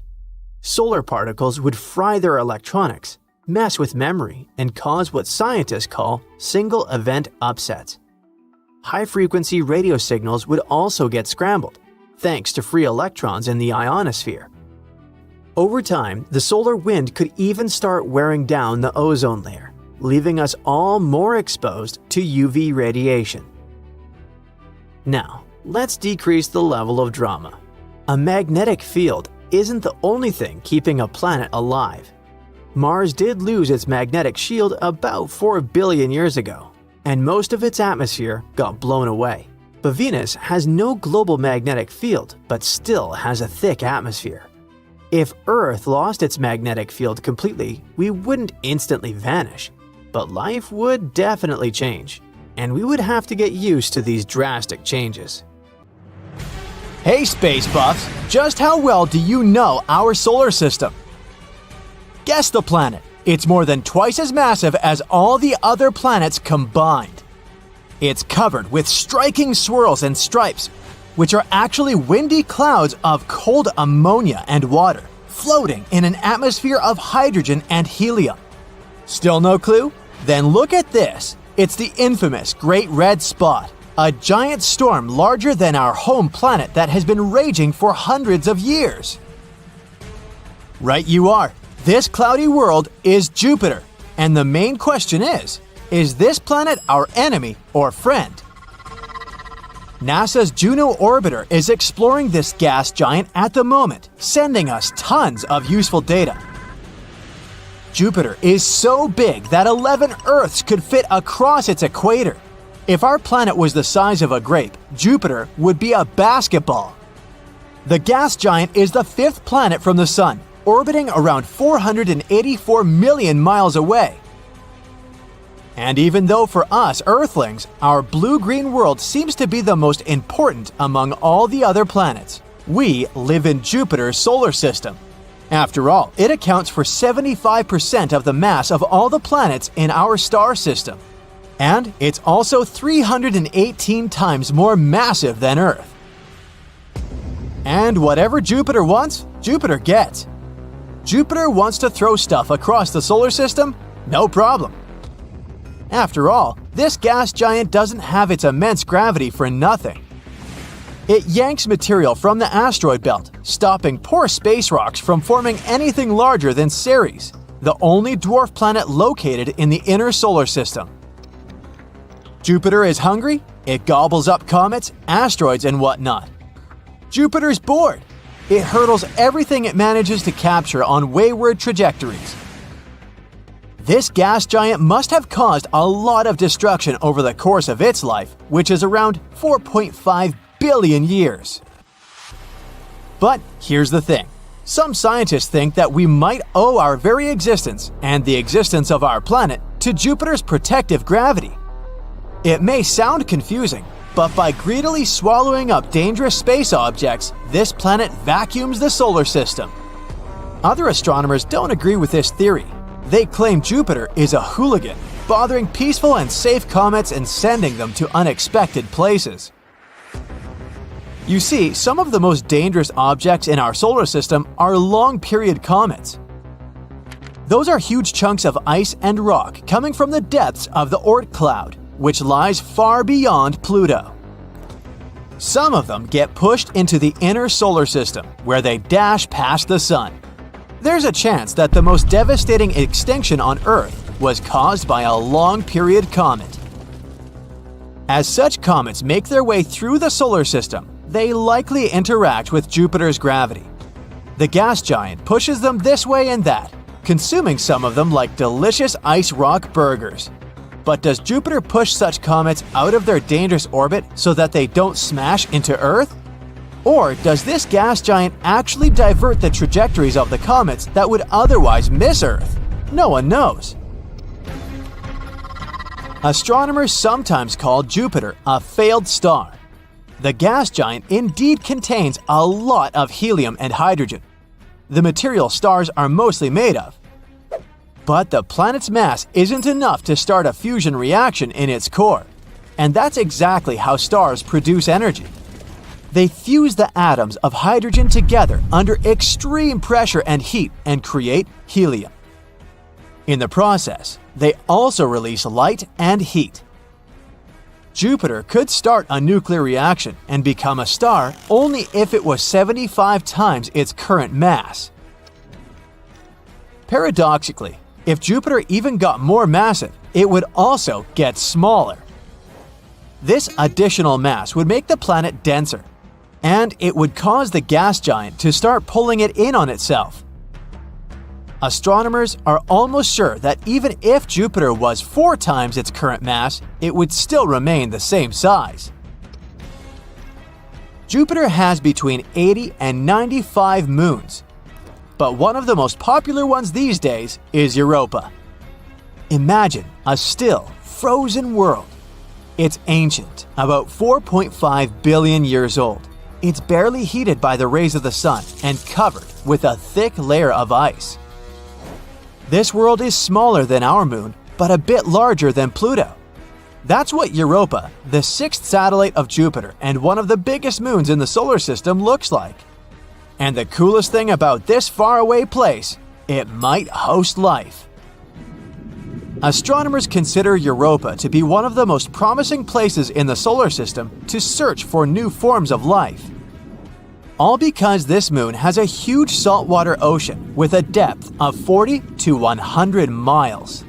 Yes, it is hidden under a layer of ice that is estimated to be from 10 to 20 miles thick. But it's still potentially habitable.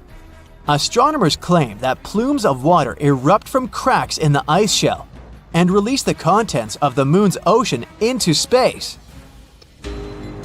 For a long time, scientists have been wondering about Jupiter's X-ray auroras. What causes them? It seems like the 40-year-old mystery has been solved. Jupiter's breathtaking X-ray auroral emissions are triggered by electrically charged particles called ions. They crash into the gas giant's atmosphere, and here's the result. But astronomers couldn't understand how those ions got to the atmosphere in the first place. But recently, they've seen the ions surfing Jupiter's magnetic field all the way down to the planet's atmosphere. Astronomers have received this data thanks to NASA's Juno spacecraft and ESA's XMM Newton telescope, situated in Earth's orbit. Now, on our home planet, auroras are only visible in a belt surrounding the magnetic poles, between 65 and 80 degrees latitude. Anything beyond 80 degrees and auroras disappear. But Jupiter's X-ray auroras are much more inconsistent. They pulsate regularly poleward of the main belt, and sometimes they're different at the north and south poles. Scientists have figured out that this pulsation is caused by the fluctuations in Jupiter's magnetic field. You see, when the planet rotates, it drags behind its magnetic field. Struck by the particles of the solar wind, it gets compressed. This heats the particles trapped in Jupiter's magnetic field, and they start moving along the magnetic field lines, producing magnificent auroras. Another feature Jupiter is famous for is its Great Red Spot, an enormous storm raging in the southern hemisphere of the gas giant. Its top parts tower more than 5 miles above the surrounding cloud tops. The storm is more than twice as wide as our planet. At the edges of the storm, the wind speeds reach 270 to 420 miles per hour. That's faster than Earth's tornadoes. The hot gases in the planet's atmosphere are always moving, rising, falling, and swirling. Just like on our planet, when cooler and hotter gases mix and merge into one another, they form giant circling storms. Astronomers think that once several enormous storms could have come together, creating the Great Red Spot. And now it keeps raging by constantly drawing cool gases from below and hot gases from above. Plus, this monster of a storm absorbs other, smaller vortices. They make the spot even more powerful. Several theories try to explain why the storm has its trademark color. It varies from whitish and pale salmon to orange and brick red. Some scientists believe the answer lies below the Great Red Spot, closer to the planet's surface. A colorless layer of ammonium hydrosulfide might be reacting with the cosmic rays or the UV radiation coming from the sun. This somehow gives the spot its pretty red color, but so far, it's just a theory. Astronomers have been observing the Great Red Spot since the 1830s. And for the first time, the storm was spotted in 1665 and described as the permanent spot. In other words, the storm is almost 400 years old. Strangely, it's been shrinking in size since the beginning of the 21st century. In 2019, it began flaking at the edges, with small pieces breaking off and vanishing. If this process continues, by 2040, the Great Red Spot might become circular, or it may simply disappear. Saturn is not the only planet with rings. Neptune, Uranus, and Jupiter have them too. Check this out. Even though Neptune is so far, we still got the clearest view of its rings over the past 30 years. And check out good old Uranus. It comes with 2 sets of rings. The inner system consists of 9 rings that are mostly dark gray and pretty narrow. There are 2 outer rings. The outermost one is blue, like one of Saturn's rings, while the innermost one is reddish, just like some dusty rings you'd find in other spots in our solar system. Jupiter's not bad either. Its rings are made up of small dust particles and are so faint that we can only see them when they get lit by the sun, or when we observe them directly in infrared light. There's an interesting story about how Jupiter got its rings. The dust the rings consist of formed when micrometeors, which are tiny pieces of rock and debris, hit the small moons around Jupiter. As expected, these impacts made a mess and threw up dust into space.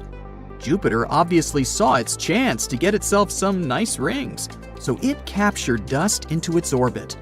These particles of dust are really small because if the impacts were any bigger, gravity would pull the larger pieces back down to the surface of the moons. And these micrometeors keep hitting the moons and add more dust to these rings, so they always keep fresh and a bit new.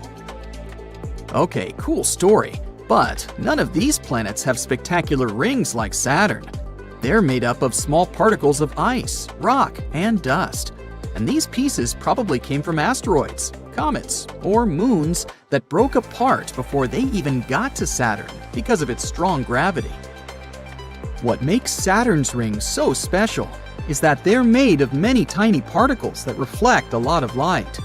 This is why they're visible, even with an average telescope that amateur astronomers use.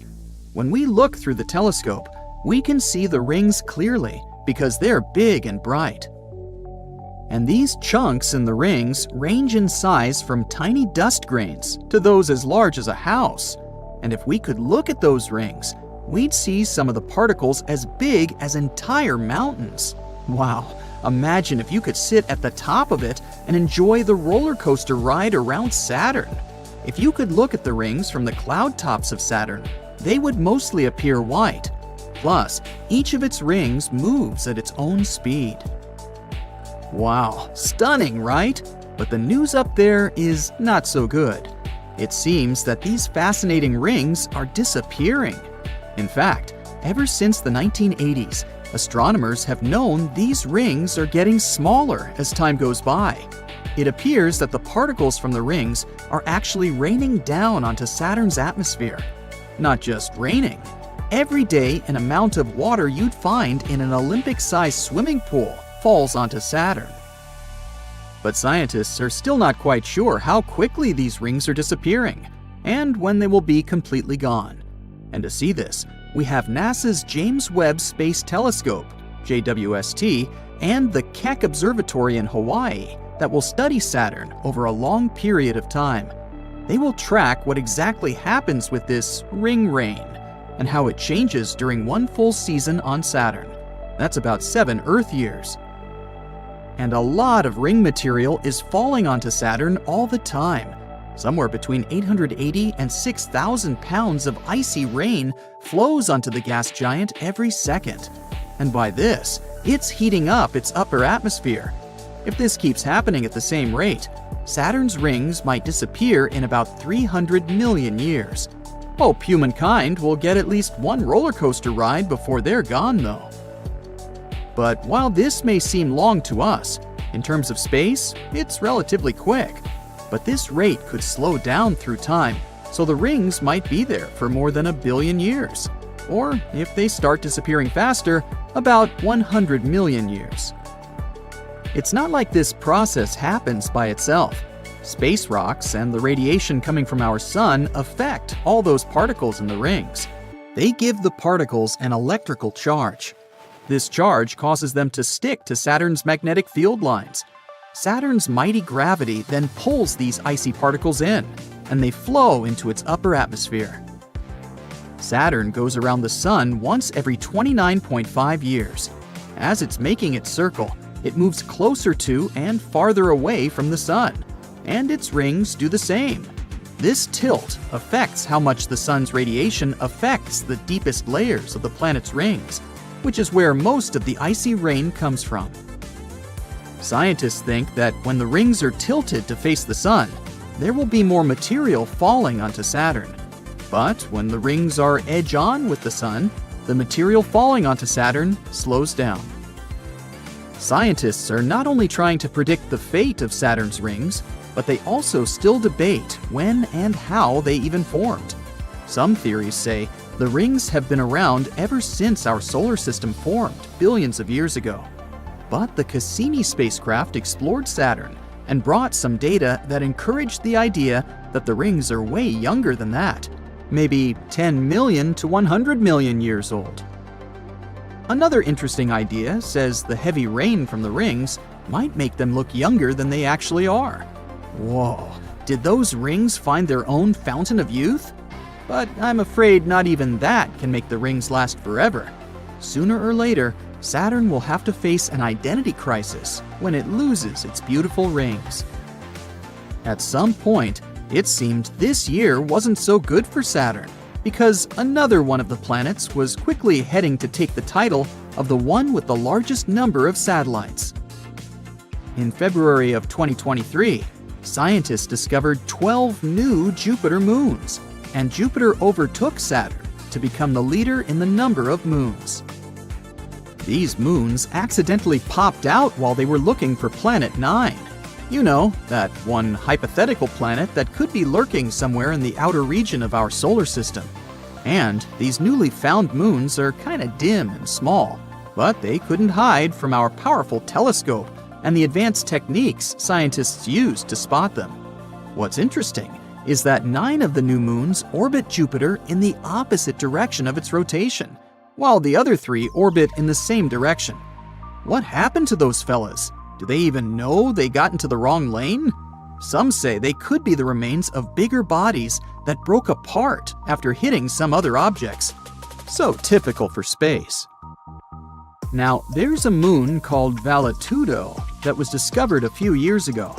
Unlike the retrograde moons, Valetudo has a prograde orbit, which means it orbits in the same direction as Jupiter's rotation. What's interesting is that Valetudo moves in an orbit that crosses into the paths of these retrograde moons. Could it be the retrograde moons formed because they collided with prograde moons such as Valetudo at some point? Hopefully, we'll find out.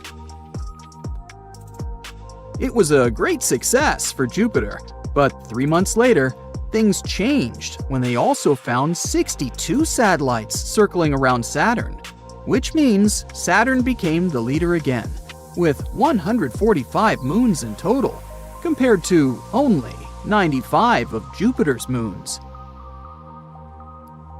Astronomers have discovered new moons around Saturn using a technique called shift and stack. This means they combined multiple images that shift along with the moon's movement, and this helps to enhance the faint signal from the moon. That's how they discovered even those smaller and dimmer moons they couldn't have previously seen in single images, like those that are 1.6 miles in diameter.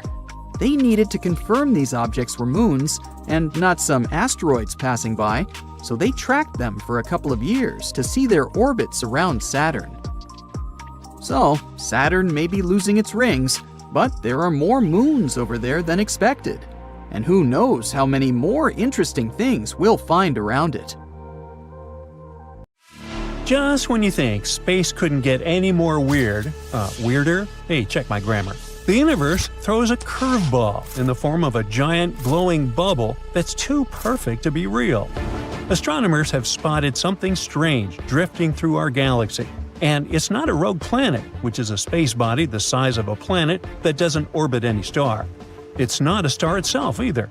It's not even your average supernova remnant. It's a perfectly round sphere, and scientists are stumped. Astronomers were going through data from a super powerful radio telescope when they spotted something that looked like a perfect round bubble. At first, they thought it was the leftovers from a massive star explosion called a supernova. But the weird part was that the object was too perfect. Normally, such explosions leave behind messy, uneven clouds. And the newly discovered one looked like someone had drawn it with a compass. The scientists named the space bubble teleos, which means perfect in ancient Greek. They've already looked at all the possible explanations, but none of them really make sense yet. This strange space body was discovered thanks to a telescope in Australia called ASCAP. It's been scanning the sky and finding all kinds of weird circular objects. This research was part of a project called the Evolutionary Map of the Universe. Some of the faraway circles, known as ORCs, which is short for odd radio circles, have already puzzled scientists. But this one is different because it's inside our own galaxy. At the same time, even though Teleos is technically closer to us, scientists can't quite figure out how close it is. And that's making it harder to understand where it came from or how it formed. The researchers have taken an even closer look at this strange space bubble and found something super odd. It only gives off a very faint glow and only in radio waves, not in visible light or X-rays. Based on that glow, they figured it's most likely the leftover shell of a massive star explosion called a Type Ia supernova, one of the brightest and most powerful kinds of explosions in the universe. This kind of explosion happens like this. A super-dense dead star called a white dwarf starts stealing material from a nearby star. It keeps sucking in stuff until it just can't handle the weight anymore, then it blows up in a huge burst of energy. Now that part makes sense. But figuring out how far away is this thing? Strangely, it's not so easy. Scientists have run the numbers and ended up with two possible distances for Teleos. Either it's around 7,175 light-years away, or it's much farther, about 25,114 light-years away, give or take. Depending on which distance is right, the size of the bubble could be vastly different. If it's closer, then it's about 46 light-years wide. That would make it a pretty young supernova remnant, maybe less than 1,000 years old. But if it's farther away, then it's a giant 157 light-years across, which could be more than 10,000 years old. So, which one is it? That's where things get tricky.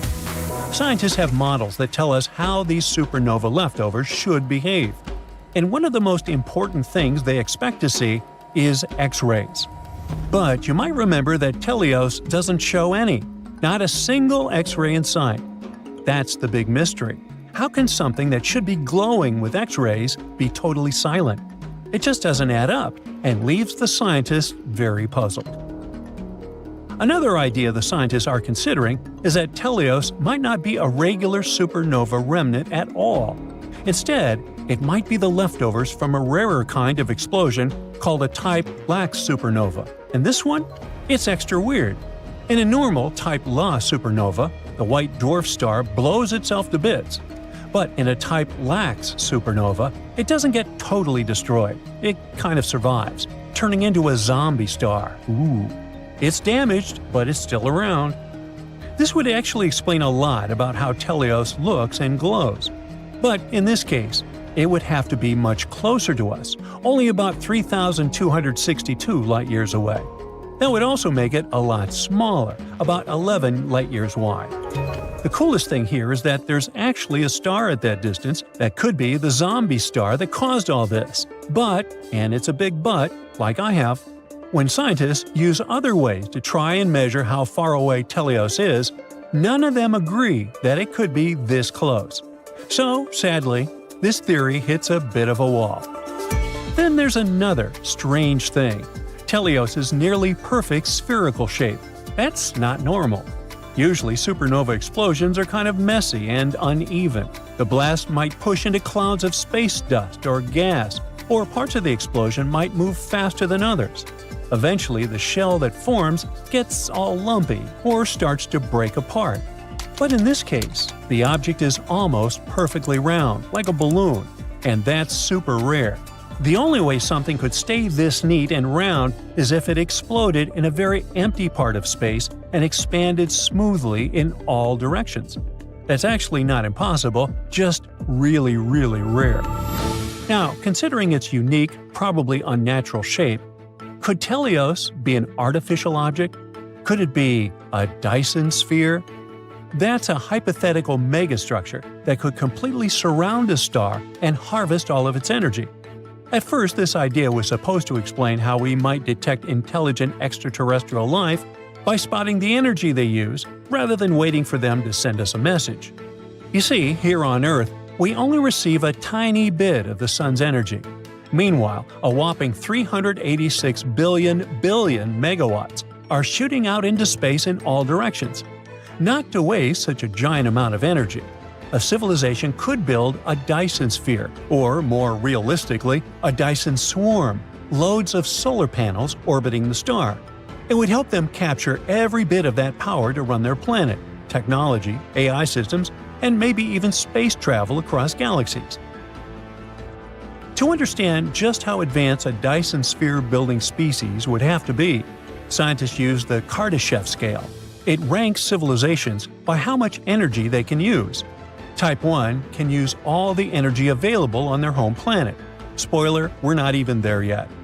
Type 2 can harness all the energy from their star. That's the Dyson sphere level. Type 3 can use energy from an entire galaxy. Think Dyson spheres around every star and even extracting energy from black holes. Right now, Earth's civilization ranks about Type 0.7449, give or take. That means that we haven't even maxed out the energy available to us on Earth, including fossil fuels, renewables, and nuclear power. We're still taking baby steps on this cosmic scale.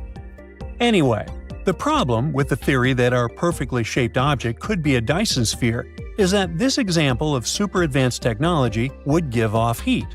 In other words, there would be thermal infrared radiation, and the object would be unusually bright in the infrared. This could be a sign that something artificial is absorbing the star's energy and re-emitting it as heat. But the scientists have found no heat signatures or anything like that when observing Teleos. So, do we have the final answer? Not yet. The scientists have looked at all the existing clues, how bright the thing is, how big it looks, and how far it might be, and none of the possibilities are totally perfect.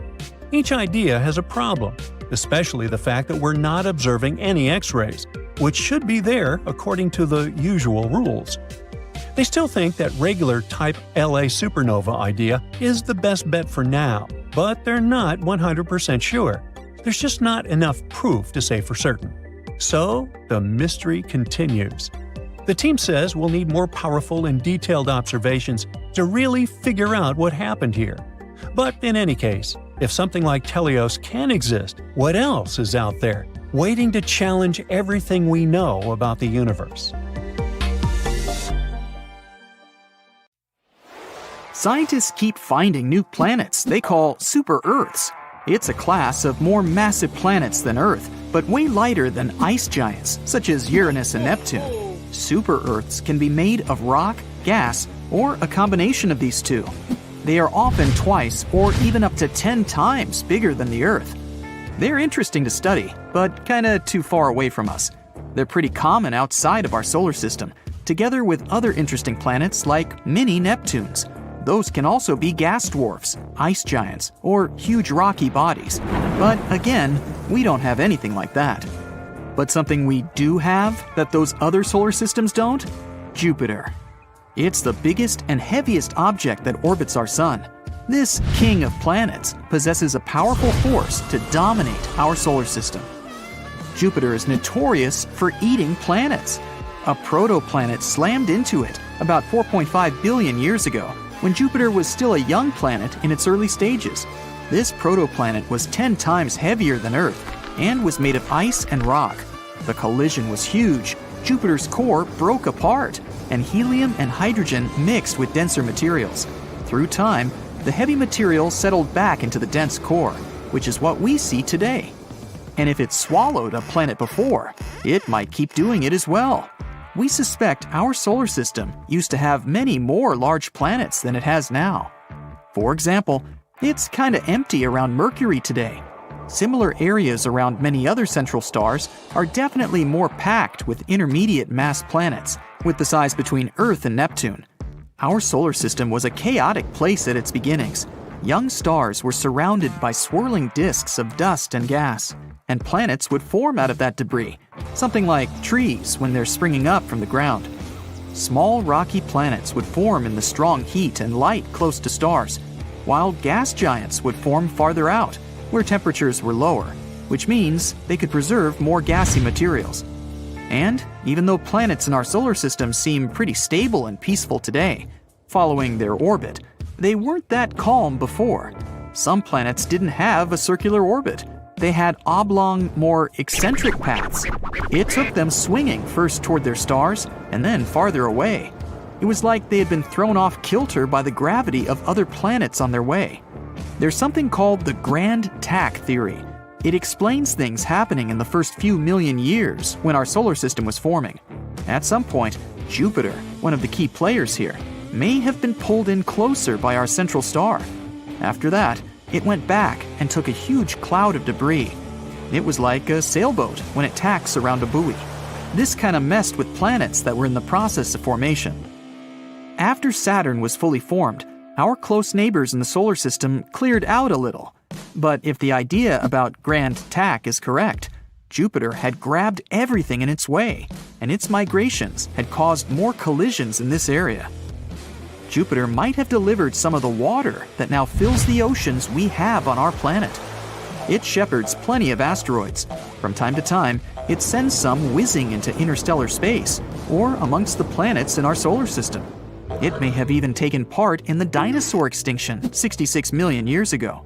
When the huge space rock hit the Earth, it left a crater off the coast of the Yucatan Peninsula in Mexico. It all caused earthquakes, volcanic eruptions, and tsunamis that made a huge impact on all animal and plant life on Earth. No one knows where it came from. We're not even sure if it was an asteroid or a comet. One theory says it may have been a comet that came from the Oort cloud, which is made of icy debris and is located somewhere at the edge of our solar system. It could have been bumped off course by Jupiter and its powerful gravitational force. This way, our solar system was like a pinball machine, where Jupiter, the biggest planet, kicks incoming comets into orbits that send them closer to the Sun. When these comets are near the Sun, they can go through strong tidal forces that break them apart and eventually create shrapnel-like pieces of a comet. That event was a point when our mammalian ancestors started to rule.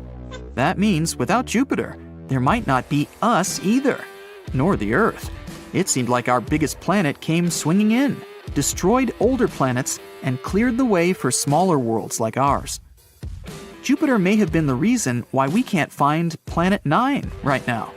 Scientists believe it exists, and they think it could be hiding somewhere beyond Neptune, but not Pluto. There are 3 zones in our solar system: the inner planets, outer planets, and whatever there is beyond.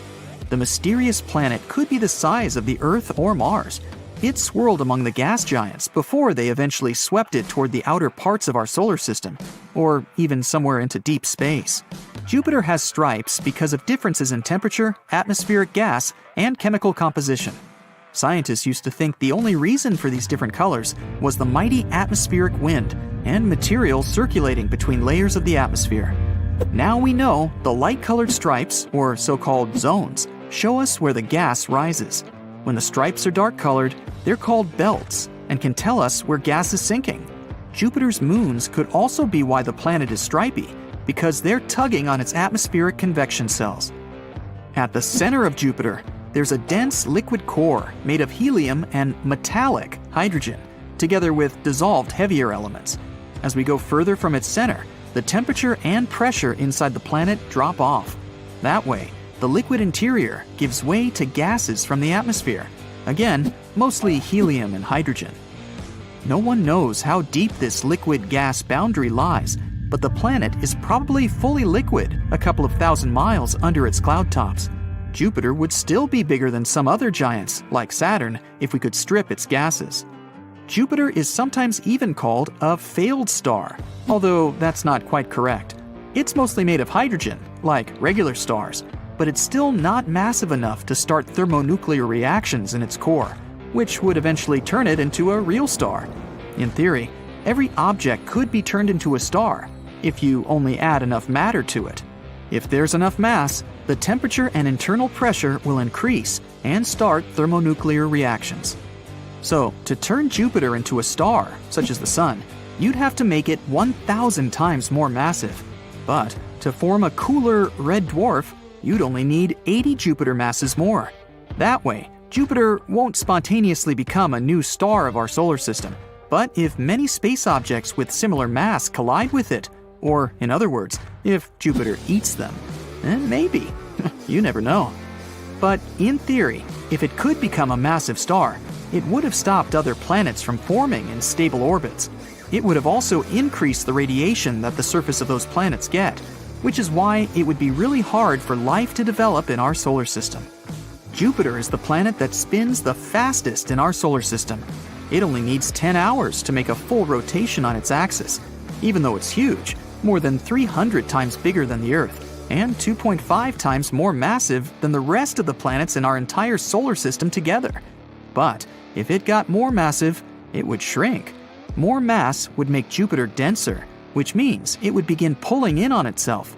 So it could get 4 times its mass and would still be the same size. So get this, Earth might be actually located near space highways that could connect us to other worlds. That's because our Sun sits right in the center of a giant bubble filled with hot gas, carved out by ancient supernovae. And this bubble likely has tunnels linking us to distant galaxies. So, does it mean it's time to develop space tourism? Well, let's figure it out. Most of us think space is just planets floating around in eternal darkness. But new research hints at the possibility that it might not be really true. It turns out our whole solar system is actually sitting inside a giant bubble of hot, thin gas. And it gets even better. Scientists now think there might even be a weird cosmic tunnel or channel made of this stuff. It supposedly stretches out toward faraway stars. Astronomers spent years mapping the sky, and after they put all the data together, they found something that looks like a long pathway of hot, low-density plasma, which is basically that very thin, super-hot gas. And this so-called channel reaches out from around us to distant constellations. Researchers from Germany confirmed this discovery using data from a space telescope called eRosetta. We'll talk about it a tiny bit later. Now, interestingly, scientists discovered that our solar system sits inside something called the local hot bubble a long time ago. This bubble is actually a huge area, about 1,000 light-years wide. It was created when several stars exploded in giant supernovas millions of years ago. Those explosions heated up the gas around them and basically carved out this bubble of hot, low-density space. And their shock waves created weak points in the bubble around us, eventually forming interstellar tunnels. That cosmic event was so huge that the leftover hot plasma is still floating around us today. Now, to understand this bubble better, scientists used eRosetta, which is an X-ray telescope. It scans the sky looking for soft X-ray light. That's a kind of light we can't see with our eyes. It comes from hot gas, old supernova leftovers, and other structures in space. They also compared eRosetta's new information with older data from another X-ray telescope called ROSAT. And finally, putting all this information together, they were able to make a much clearer map of what's around our solar system. Mind you, this wasn't easy. They had to divide the sky into thousands of tiny pieces and carefully measure faint signals coming from warm gas, empty pockets of dust, and other stuff floating in space. But their effort paid off. After sorting through everything, they managed to figure out the faint glow of hot plasma around us. It proved we were not just drifting through empty space. We're inside a giant burned-out bubble created by extinguished stars. But what really surprised scientists was the discovery of some kind of channel. It looked like a long tunnel in space, cutting through the hot gas around us and connecting our part of the galaxy to star systems far away. They also found signs of another channel pointing toward the Canis Major constellation. And those might not be the only ones. The data suggests there could be a whole network of such paths, branching out through space. Each one works like a hidden back road. Scientists used to guess that the space around our solar system might have little pockets or rooms carved out by old exploding stars. We could probably imagine them like caves inside outer space, but no one had the necessary tools to actually prove it. But now, thanks to that new data from the Rosetta telescope, they finally have a clear picture. The telescope showed that the space around us wasn't just empty. It's full of hot, thin gas and strange shapes, including tunnels and bubbles. This proves at least part of what older scientists predicted. We're living inside a giant bubble of hot gas, and that bubble connects to other bubbles through long, low-density channels. The new study also shows that the pressure inside our bubble is lower than scientists expected. This might mean the bubble isn't closed. It could be open in some directions, letting that hot gas flow out into other parts of space. In short, this hot bubble isn't simple at all. Parts of it might be open pathways, and other parts look blocked off. Being inside it is kind of like trying to walk through a forest. Some areas have clear trails, and others are packed with trees. And even though astronomers have mapped big chunks of the bubble and found these strange channels, there's still a lot they don't fully get. Some paths look like they're made of a bunch of connected empty pockets, and others look totally closed. To understand the whole picture, we'll need better tools and more data. Hopefully, with stronger X-ray telescopes, deeper sky scans, and better computer models, we'll finally understand the nature and structure of the bubble we're living in. We might be able to make a kind of map of those hidden channels and learn how they affect things like cosmic rays, dust, and the solar wind around us. Now, speaking of telescopes, we can't help but mention the one that helped us figure out the very existence of the bubble around us. The thing is, scientists have been trying to understand a faint glow of low-energy X-rays that seem to cover the whole sky. For many years, they weren't sure where this glow was coming from.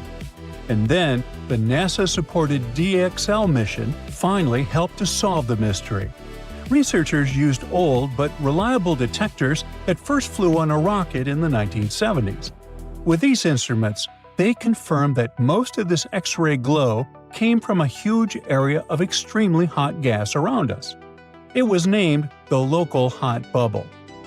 Back in the 1990s, another X-ray mission called ROSAT made pretty good maps of the sky, and it found something surprising. Comets gave off soft X-rays too. Later, scientists realized this happened when the solar wind, fast particles from the sun, collided with neutral atoms. This process, called charge exchange, can happen almost anywhere in space.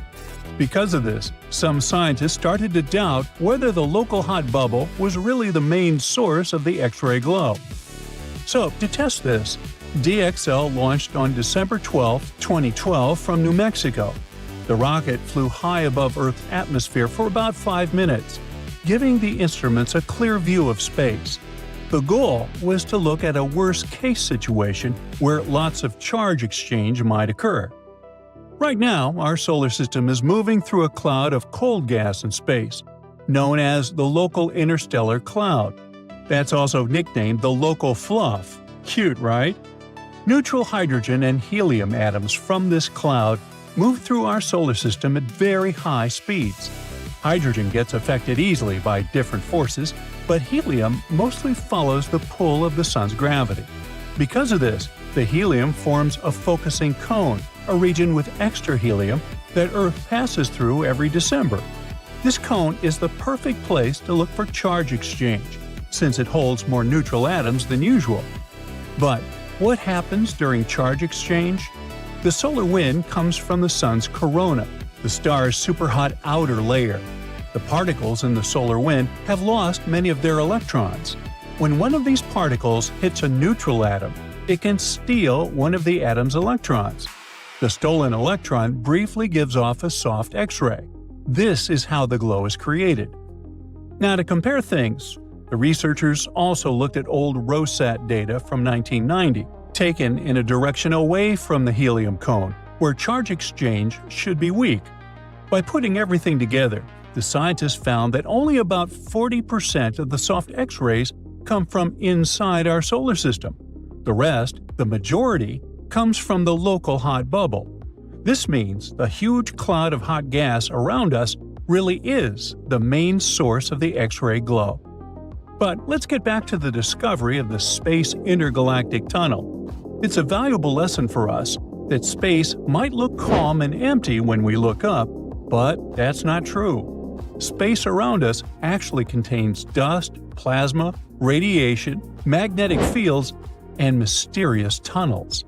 All of these things mix and swirl together, making space much more complicated than a simple vacuum. A 40-year-long study has led astronomers to conclude that there's something seriously weird about Jupiter.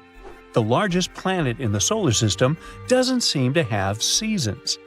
The measurements have been taken both by spacecraft and ground-based telescopes. They showed bizarre weather patterns on the gas giant.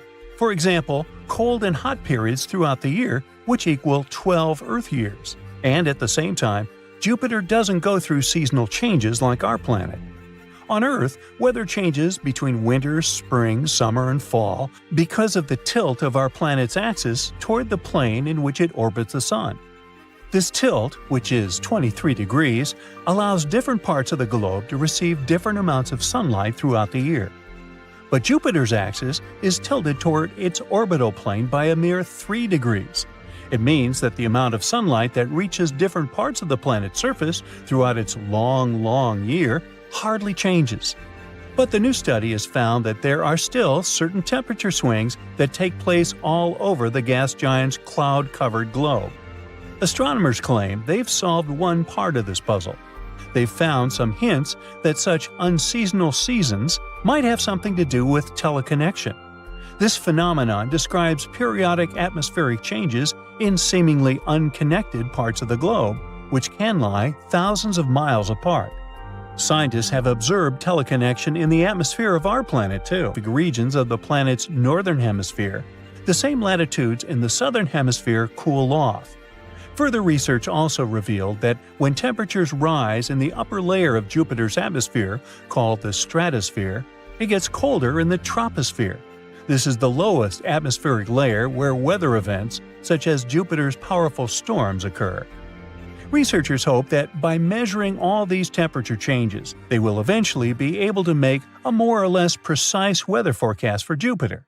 Maybe in the future, they will even be able to extend this to other gas giants to see if they have similar patterns. But this isn't the only mystery the gas giant can boast. Let's have a look at some other, no less intriguing puzzles. For example, a 2018 study that found that Jupiter had a delayed growth spurt. You might have heard that the most popular theory about the beginning of the solar system says that, at first, the Sun was orbited by a dust-filled gas cloud. Some time passed, and tiny pieces gathered together into lumps, which later formed planets. But Jupiter was the odd kid. It started off well. The gas giant was gathering around small clumps of matter for 1 million years or so.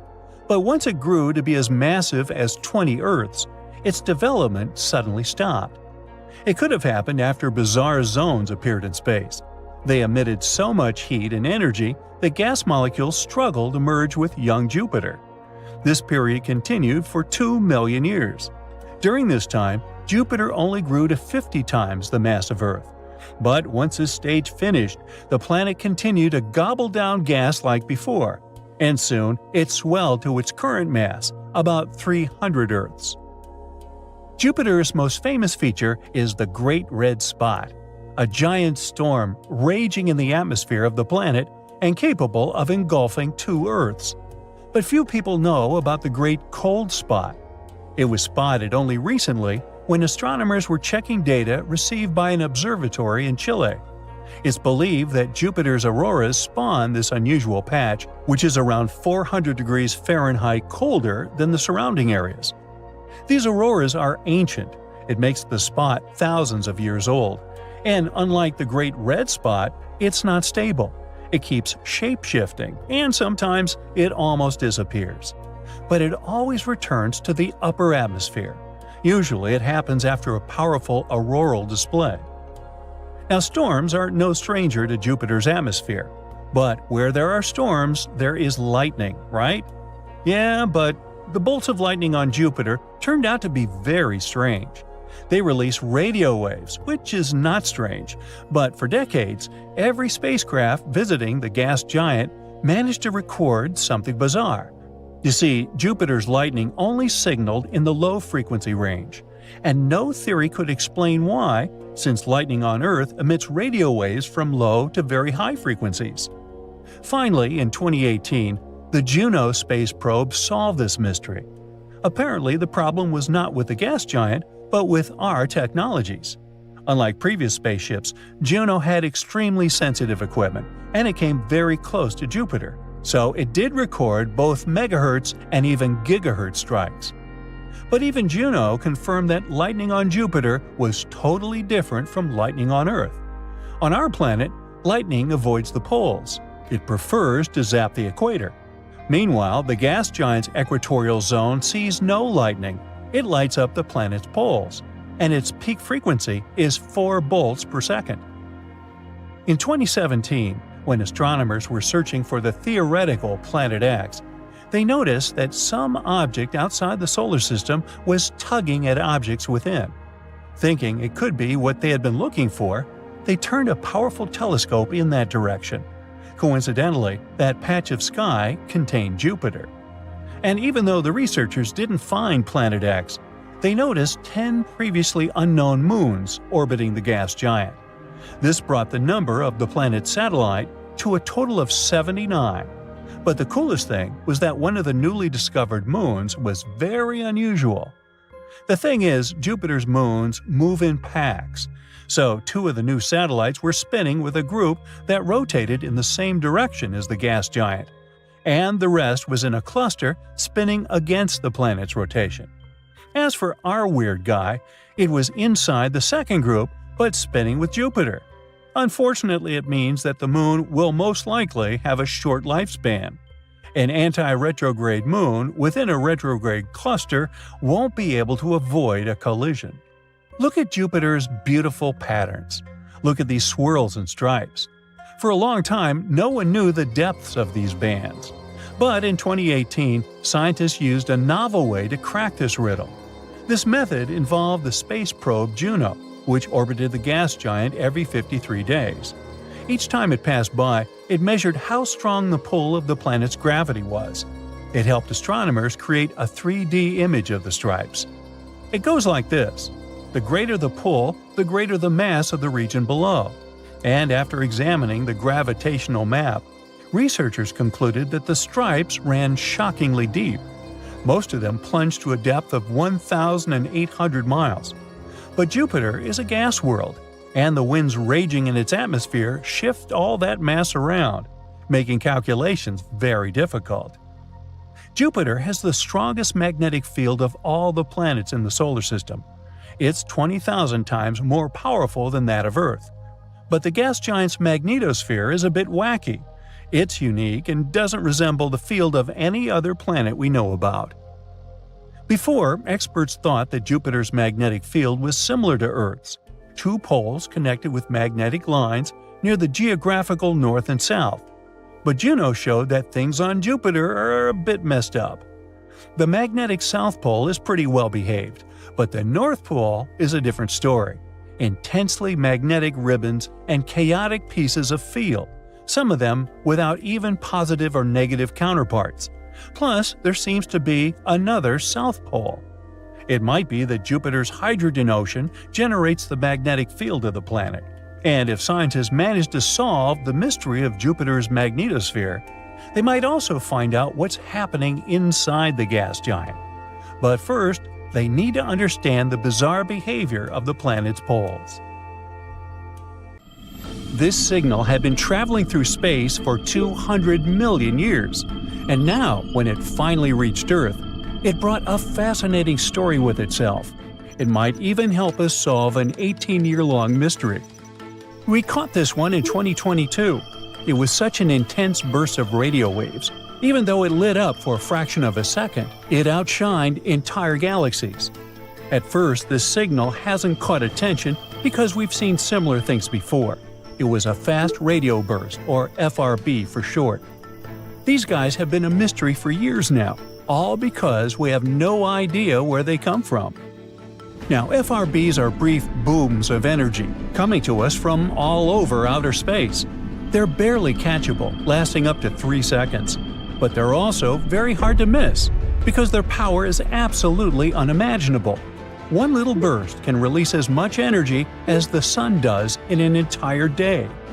They've been a puzzle for us ever since 2007. We've caught over 1,000 of those signals from literally everywhere, from our own galaxy to places as far as 8 billion light-years away. And none of them revealed where they're coming from or what they mean. At least we know they're not from extraterrestrial creatures. They have to be coming from something that happens nearly constantly, and this recent signal might finally help us learn the truth. It lasted about 2 milliseconds, and it wasn't particularly bright. But when researchers took a closer look, they realized they can actually finally track this one. They got to it immediately. They saw that the burst came from a galaxy about 200 million light-years away. In other words, this is exactly how long these radio waves have been traveling to us. The signal flickered in a weird pattern. This is what we call a scintillation. When light or radio waves travel to us, they can stumble upon unexpected crazy clouds of gas. The particles in light waves start bouncing off this gas, which disturbs the signal a little bit. So, when we received it, it was a bit weird and distorted, kind of like me. But this exact cloud was what helped us locate where exactly this signal came from. Turns out, it came from a neutron star. Now these are some fascinating guys. They're the remnants of stars that live fast and burn bright. When a powerful star like this, much larger than our Earth, runs out of fuel, it can no longer support its weight. So it goes away with an insane spectacle called a supernova. During its last moments, its core collapses under its own super-strong gravity, and this creates one of the densest objects in the universe. Again, a lot like me. Hey, what can I say? For curiosity, let's compare it to osmium, the most dense element on our planet. If you had a small cube of osmium, it would weigh around 0.8 pounds. That's already pretty heavy, and it means that 1 cubic foot of osmium would weigh a shocking 1,410 pounds. That's like an average cow. Now, just try to guess how much a small cube of neutron star would weigh. Wrong. It would be a horrifying 7 billion tons per one little cube. Don't even think about holding it in your hand. That thing would warp the fabric of reality around it. It's kind of like trying to imagine Mount Everest being squeezed into a tiny ball. Hard to even imagine. So, even though they're so heavy, these stars are surprisingly small, only about 6 miles in radius. That's like a city size, and it would still weigh more than our sun. But if that's not enough horror for you, the neutron star we're talking about wasn't your regular one. It was a magnetar. Now, magnetar is a rare type of neutron star. When a neutron star is born, there's only a 10% chance that it will become one of those guys. It can happen if, while the star is collapsing, its magnetic field grows wildly stronger. The spin is rapid, the insides are going wild, and boom, we've got a magnetic field 1 trillion times stronger than Earth's. More than that, these are among the most extreme magnetic fields in the entire universe. They can literally rip atoms apart. Which is exactly what they do. They just rip everything apart. So they end up being surrounded by a super hot, electrically charged soup of particles called plasma. The magnetic field is going wacky, twisting, and bending the plasma as it sees fit. And this all just ends up as an ultra-hot party. Everyone is constantly colliding, scattering, and being absorbed. Not the best place for a hangout. Now, back to our main character. The magnetar in our story also had a plasma soup and a terrifying invisible field surrounding it. And this is exactly where that mysterious signal came from. A signal was born somewhere in that place, at a distance of 6,200 miles away from the magnetar. Sounds like a lot, but that's a distance shorter than a flight from New York to Singapore. But this is very weird, because how can a radio burst even escape a place like that? Now, usually they'd end up being blocked or absorbed. Most often, radio waves end up hanging out there like in a cage. This one, however, managed to break free somehow, which means that something happened that punched through the plasma. Energy somehow goes goofy, twists and reshapes itself in such ways that it starts releasing radio waves. Now, in any case, this means that FRBs most likely come from neutron stars and various types, like magnetars or pulsars. Recently, astronomers made a new amazing telescope called CHIME, the Canadian Hydrogen Intensity Mapping Experiment, a mouthful. This one detects FRBs literally every day. FRBs are full of surprises in general. In the same year, we discovered an FRB with periodic peaks lasting over 3 seconds, much longer than typical bursts. This one could also come from a neutron star. But if it was just neutron stars, we wouldn't probably receive them all that often. It looks like these signals are very diverse and might actually be born from all sorts of places, like near black holes. So there are some other theories about their origin. For example, they could come from 2 stars smashing into each other. What could be more epic than that? A collision of 2 stars would release unimaginable energy, and they destroy each other completely. Uh-oh. Some astronomers think they could explain FRBs, but of course, that's not something that happens often at all. Also, FRBs sometimes repeat. Most of them flash once and disappear, but sometimes they almost flicker like the one we discussed. Some of them even follow very precise patterns. For example, one well-known repeater follows a 16-day cycle. It goes crazy for about 4 days and then goes quiet for 12 days before starting again. This one is hard to explain even with neutron stars. There has to be some unique astrophysical mechanism at play. Maybe something that orbits something else. But anyway, a star's collision would only explain signals that flash once and never again. Another possibility is the blitzar. It's a goofy name for a very dramatic idea: a neutron star turning into a black hole. Once again, an event like that unleashes a huge burst of radio waves. But, again, an occasion like that would be incredibly rare, and the signals aren't supposed to repeat. Black holes themselves are a pretty good option, though. They're central to many FRB theories. Could these bursts come from a neutron star falling into a black hole? Or from a collapsing black hole itself? Maybe even dark matter interacting with a black hole? Hey, who knows? Let's just throw all the ideas in there. Of course, the thing that everyone's most excited about is extraterrestrial civilization. Maybe not all of these bursts, but at least some of them could be signals from our intelligent neighbors. But like we said, that's very unlikely, considering that the signals come from all over the sky and many different distances. Also, almost all of them are the same, and that would be super hard and weird from an intelligent civilization to try and reproduce.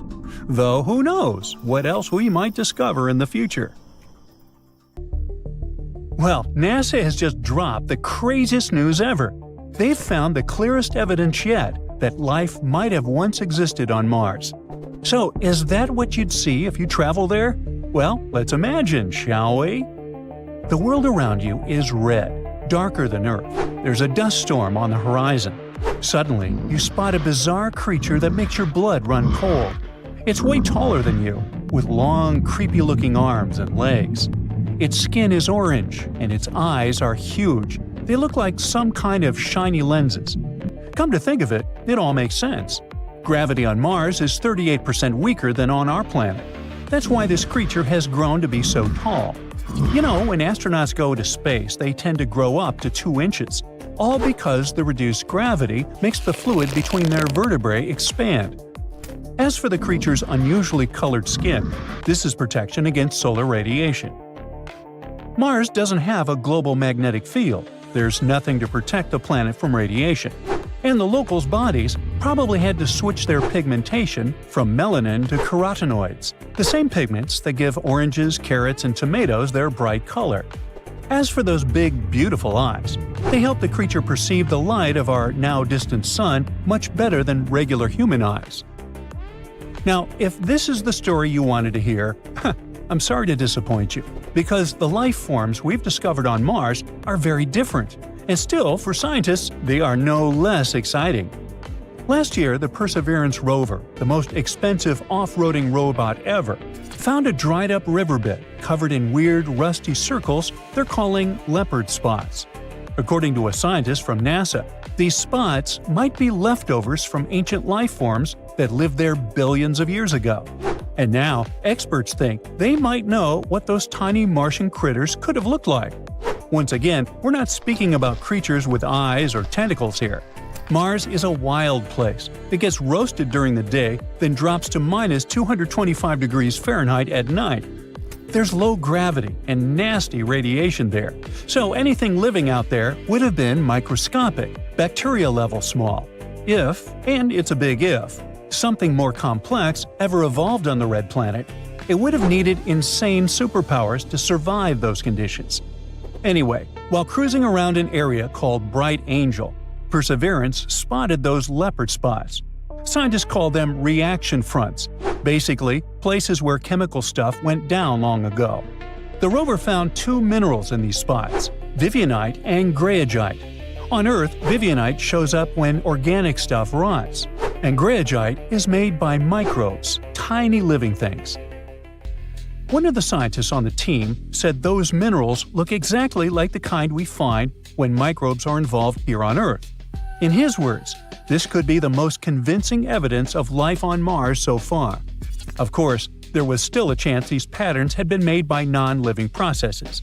Nature could have been doing its thing without any help from space germs. But after a year of tests and reviews, and probably a lot of coffee, the team says they're confident this could be a real biosignature. So, what would this Martian life even look like? You see, today, Jezero Crater, a big impact basin just north of Mars's equator, is basically just a dusty wasteland. But billions of years ago, that place was full of water, a real Martian pond. Scientists think that the crater back then had cold, water-rich spots that were perfect for little microbial life. Those microbes could have munched on stuff like carbon, sulfur, and phosphorus in the rocks, and the minerals they produced could be what we see today as those leopard spots. Now, even though the surface conditions on Mars were insane, with freezing temps and all that radiation, microbes could still make it work, just barely surviving day to day. Experts point out that there was actually liquid water at that time, so it means the red planet was technically habitable. Now, since all we've got are these tiny traces, we can't say exactly what Martians look like or how they acted. But we can make some educated guesses by looking at Earth. We could compare the microbes from Mars with extremophile bacteria on our planet, those tough little guys living in salty lakes, deep underground, or in deserts so harsh even cacti wouldn't bother. Another question is, could anything bigger or fancier than microbes have ever evolved on Mars? Probably not. If those leopard spots are actually signs of life, scientists think microbes weren't just hanging out in one spot. They were likely all over the place. Perseverance is checking out ancient rocks beyond Jezero Crater to see if Mars had a bigger population. But here's one thing. Mars got harsh very fast. Life may have popped up on this planet around the same time as on Earth. But after about 1 billion years, the red planet started losing its atmosphere thanks to solar winds. That turned Mars into a freezing, dry wasteland.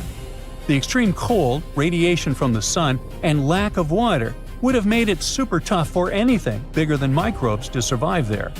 Complex life, like animals, took another 3 billion years to appear on Earth. and conditions on our planet were way more pleasant. If anything more advanced ever showed up on Mars, it would have had to be like a superhero microbe with thick skin or an ability to hide underground to dodge UV rays and survive in freezing temperatures. It would have been living off whatever tiny puddles of water it could find, basically like desert lizards or those weird filter feeders you find near Earth's hydrothermal vents. Now, we might still need to wait before we meet a real Martian resident, but nothing can keep our imagination from wandering. So, how about we sneak a peek at what the inhabitants of other planets of the solar system would look like if they existed and were more complex than microbes? Now, if it was a creature from Jupiter, it would probably be something like a deep-sea tank bug with a thick armored shell, huge googly eyes, webbed claws, and gills.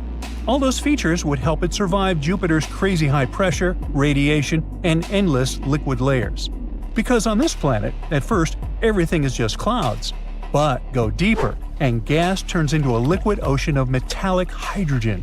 No wonder locals would need all the protection they could develop. Let's jump over to Saturn with its clouds, rings, and more clouds. This planet is so light it could literally float in a giant cosmic bathtub. Here you'd likely come across a giant space jellyfish. It'd float through thick fog with an umbrella-shaped body and long tentacles instead of arms. Saturn's pressure is huge, and having a skeleton would just get it squished. Floating and flopping around is the smartest survival hack here. Now we're going to visit the ice giants, Uranus and Neptune. Both planets are like cosmic slushies of ammonia, methane, and water. Boy. There's no solid ground anywhere, just icy oceans under thick atmospheres. Here, you might meet a stocky, muscled amphibian with stubby limbs, webbed fingers, and scaly skin. All because gravity on the ice giants is higher than on Earth, and the environment is freezing. Any creature living there would need short, strong limbs to survive crushing pressure, swim through icy oceans, and stay warm. Moving back to our neighborhood, the first stop is Mercury. The sun here is so close, it looks 3 times bigger than on Earth. Temperatures swing from instant frostbite to literal oven. If anything could survive here, it'd probably have titanium skin. It would be smooth all over, and sunglass-like eyes would protect it from ultra-bright solar rays. The thing is, Mercury has almost zero atmosphere and intense sunlight. Anything living there would need a body capable of surviving heat and radiation without melting or burning out. Our final stop is Venus. The pressure there feels like you're a mile underwater. Volcanic eruptions are popping off all the time, and the air could melt lead. Tropical. And life forms here would be downgraded to a microscopic blob. No arms, no legs, and certainly no face. Venus is insanely hostile, crushing pressure, molten hot temperatures, and toxic gases. Only tiny microbial life could probably survive here. Given all that, I'll take Hawaii instead.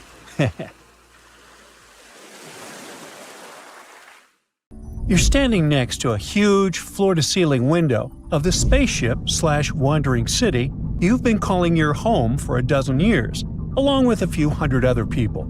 You're watching a fascinating object nearing your spaceship, wondering if it'll bring an end to this journey and your life. It looks like an asteroid, but acts like a comet, moving as if something is pushing it. Can it be the engine created by another space civilization? Are you doomed, or are you about to have contact with a different kind of intelligence? Now, let's leave this post-apocalyptic fantasy and take a closer look at these space invaders called dark comets. The most intriguing question is obviously, what makes them move? Most likely it's some gas or material escaping from the surface of these space objects. Interestingly, until recently, no one has even been sure they existed. The first dark comet was discovered just a few years ago, and since then, researchers have identified 14 of them, including 7 new ones found just recently. The story of dark comets began in 2016, when scientists noticed something strange about an asteroid called 2003 RM. Its orbit wasn't quite what they expected. It had shifted slightly, and no one could explain that shift by typical asteroid behavior. When they received tiny pushes caused by sunlight, heating an asteroid unevenly. Instead, the movement suggested that 2003 RM might have been releasing material, something comets often do. But there was a catch. The thing didn't look like a comet. There was no tail, no visible gas cloud. It was just a tiny dot of light, like a regular asteroid. At first, scientists thought 2003 RM was just a one-off mystery. But in 2017, a telescope spotted another strange object, this one from outside our solar system. It was Oumuamua. It too looked like an asteroid, but had a path that changed as if gas were escaping from it. The similarities between Oumuamua and 2003 RM made researchers think there might be more of such odd objects out there. By 2023, 7 more had been discovered in our solar system. These discoveries were enough to give this new type of object the name of dark comets. Now, scientists have enough data to start noticing patterns and learning more about their characteristics. And so, they have identified 2 main groups of dark comets. The first group, called outer dark comets, is larger, with sizes ranging from hundreds of feet to even more.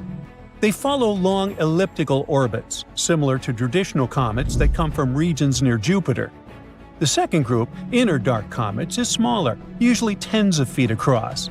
These comets move in almost circular orbits and stay closer to the Sun, near planets like Earth, Venus, and Mars. The main question these days is, where do dark comets come from? Can they be the remnants of larger bodies that broke apart? These space bodies could help us understand the history of the solar system. What if they had delivered the ingredients for life to early Earth? Once we study dark comets better, we might figure out if they contain materials like ice or organic compounds. And indeed, some researchers are sure that dark comets may contain or once have contained ice and played a big role in bringing water to Earth. According to a couple of studies, some asteroids in the asteroid belt, a region between Mars and Jupiter filled with rocky debris, might have ice beneath their surfaces. And this ice from the asteroid belt could have traveled into near-Earth space. In other words, it could be a pathway for water to reach our planet. So far, no one is saying that dark comets definitely brought water to Earth, but they might be another mechanism for moving ice from one part of the solar system to another. The study also hints at a connection between dark comets and a group known as Jupiter family comets. These are comets whose orbits are strongly influenced by the gravity of Jupiter, often pulling them inward toward the Sun. This connection makes it even more difficult to understand where dark comets come from and how they behave. Now, let's take a closer look at the differences between asteroids and comets. Traditional asteroids are rocky bodies that orbit relatively close to the Sun, typically within the ice line. This region is so close to the Sun that any ice on an asteroid surface would turn directly from a solid into a gas, leaving behind only rock. Comets, in turn, are icy bodies that form farther from the Sun. When they approach the inner solar system, their ice starts turning from a solid to a gas tube, creating a visible cloud called a coma or a tail while releasing dust and gas. Dark comets blur these definitions. They appear as rocky asteroid objects without a coma or tail, but they have behavior typical of comets, and that's small non-gravitational accelerations. These accelerations occur when ice turns into gas, giving the object a slight push. After analyzing 7 known dark comets, astronomers estimated that between 0.5% and 60% of all near-Earth objects might belong to this mysterious category. And since dark comets likely come from the asteroid belt, ice is likely to exist even in the regions of the belt previously thought to be too warm. Now, near-Earth objects like dark comets don't stay in the same orbit forever. The near-Earth environment is unstable, and objects typically remain there for about 10 million years. Since the solar system is over 4.5 billion years old, this means that new near-Earth objects must constantly replace those that are lost. Now, astronomers have used computer models to simulate the movement of objects under the influence of non-gravitational accelerations. They've traced the paths of these objects over a span of 100,000 years and discovered that many ended up in the same regions where we find dark comets today. Now, do you remember that space rock 2003 RM, which was the first to be called a dark comet? Well, it provided a particularly interesting clue. Its elliptical orbit brings it close to Earth, then out near Jupiter, before returning to Earth again. This trajectory matches what scientists would expect from a Jupiter family comet, an object that was likely knocked inward from its original orbit. Most of the other dark comets studied, however, seem to have come from the inner regions of the asteroid belt, closer to Mars. Dark comets are often small and spin rapidly. Astronomers often describe them as dirty ice cubes, all because these objects are a mix of rock and ice, and when they cross the ice line, their ice begins to turn into gas. This process not only causes those small, non-gravitational accelerations, but also increases their spin rate. And the faster these objects spin, the easier they can break apart into smaller fragments. The pieces that break off also have ice, and as they spin faster and faster, they break into even smaller pieces. This process continues until you're left with very small, fast-spinning objects. This cycle of fragmentation helps explain why dark comets are often so tiny. But it could also mean there are more of them than we currently know about. The dark comet research provides new insights into the distribution of ice in the solar system and its potential pathways into the near-Earth environment. It also raises intriguing questions. For example, how much ice remains hidden in the asteroid belt? Or could dark comets have played a role in delivering water or organic materials to Earth? One of the most important points is that dark comets may represent a significant part of near-Earth objects. If it turns out to be true, it could mean that our understanding of the population of near-Earth objects and their potential risks for our planet is far from complete. The processes shaping dark comets, from sublimation to fragmentation, could be a major factor in the evolution of icy bodies throughout the solar system. Luckily, these days, scientists have an opportunity to combine advanced modeling with observations, which can eventually shed light on that very elusive class of objects that could have clues to the history of water and life on Earth. 3, 2, 1, 0. In 1977, NASA sent the Voyager spacecraft to explore the outer parts of the solar system and the space beyond.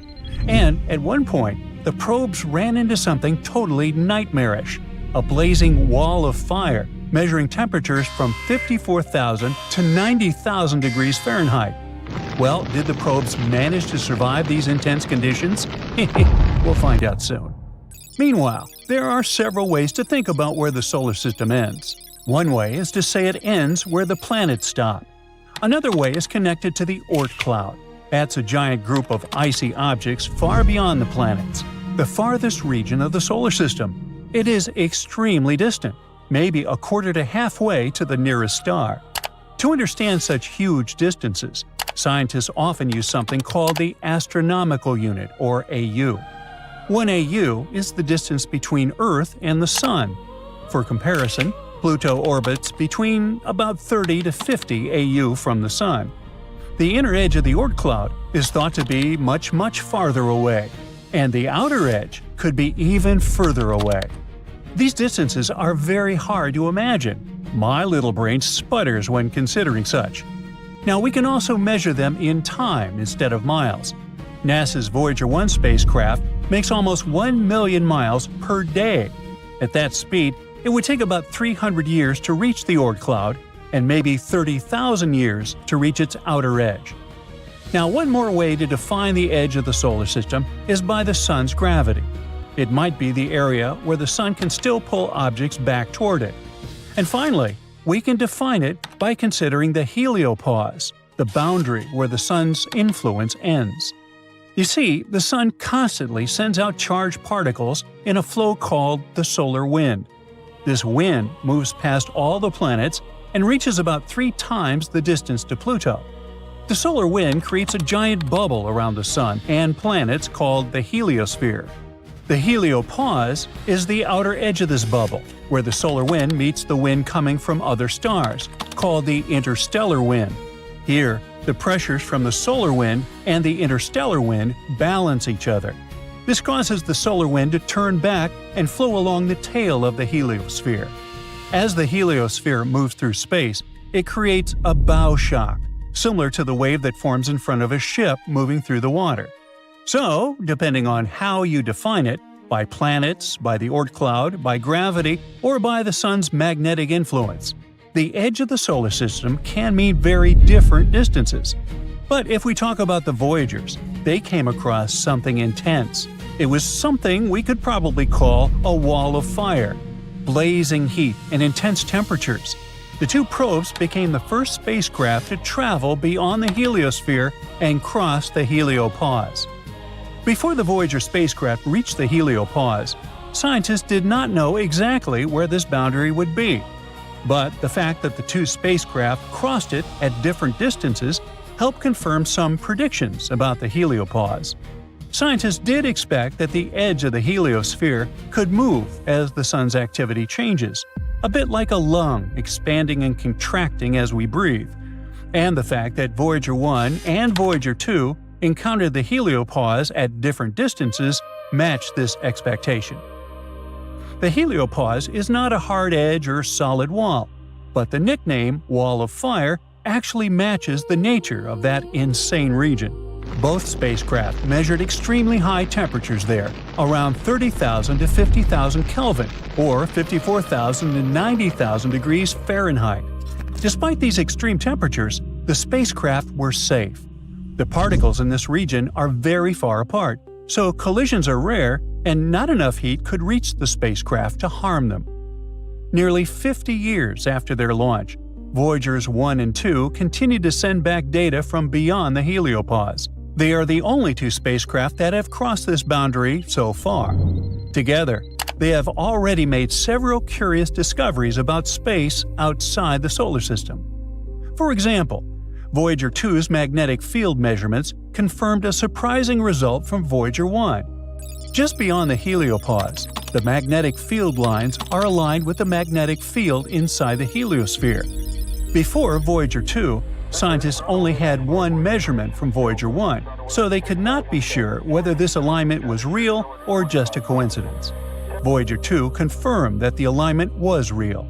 The magnetic fields inside and just outside the heliopause apparently run in parallel. These discoveries give scientists important information about the structure and behavior of space beyond the solar system. Now, let's dig a little deeper into the Voyager program itself. It's made up of two spacecraft, Voyager 1 and, wait for it, Voyager 2. Even though Voyager 2 was launched first, in August 1977, Voyager 1 took off just 2 weeks later on a faster, more direct path.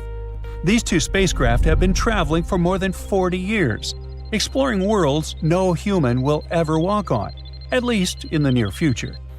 The two Voyager spacecraft are nearly identical. Each has a large radio dish that is 12 feet across. This dish sends data back to Earth. They also have 16 thrusters to control their direction and make sure the dishes always point toward our planet. The thrusters use special hydrazine fuel, and the spacecraft's electronics are powered by thermoelectric generators that run on plutonium. Each Voyager carries 11 scientific instruments. About half of them were made specifically to study planets, and most of those are now turned off. The turned-off instruments include several cameras, spectrometers, and 2 radio-based experiments. During their long journeys through the solar system, the Voyagers took tens of thousands of images and measurements. This data has changed what we know about the outer planets.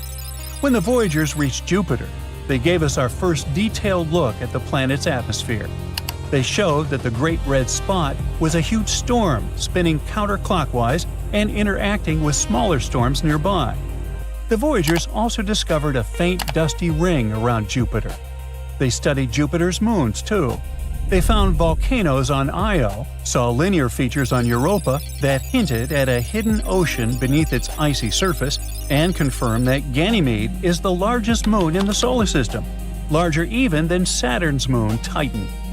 Next, the spacecraft flew past Saturn. They measured the planet's atmosphere and studied its famous rings, discovering gaps and waves we still see today. Voyager 1 looked through Titan's thick haze and suggested that the moon might have liquid hydrocarbons on its surface. It was later confirmed by other missions. Voyager 1 also found 3 new moons orbiting Saturn: Atlas, Prometheus, and Pandora. So that's where she ended up. After Saturn, Voyager 1 continued out of the solar system, while Voyager 2 headed toward Uranus. Voyager 2 discovered 11 new moons and 2 new rings there. It also observed strange features, such as Uranus's unusual magnetic field and a surprisingly small temperature difference between its equators and poles. Voyager 2's final planetary stop was Neptune. It happened 12 years after leaving Earth. There, it discovered 6 small moons and rings around the planet. It studied Neptune's atmosphere and magnetic field and observed volcanic vents on Triton, Neptune's largest moon. After this, Voyager 2 joined Voyager 1 on its journey toward interstellar space. Voyager 1 entered interstellar space in August 2012, and Voyager 2 joined it in November 2018. These missions helped scientists measure the edge of our solar system, about 11 billion miles from the Sun. The spacecraft still sends back data about this mysterious region.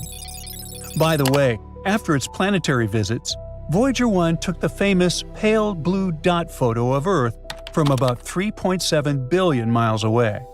Today, Voyager 1 is about 15.8 billion miles from Earth, and Voyager 2 is about 13.1 billion miles away. Each Voyager carries a golden record, a time capsule from Earth for other civilizations it might meet. The record covers include instructions for playing it, a map showing Earth's location, and a drawing of a hydrogen atom. The records are cleverly plated with uranium, so the decay of the uranium could help discoverers figure out when the record was made. The records contain 115 images showing Earth, humans, animals, plants, and our solar system. They include natural sounds like waves and birdsong, greetings in 55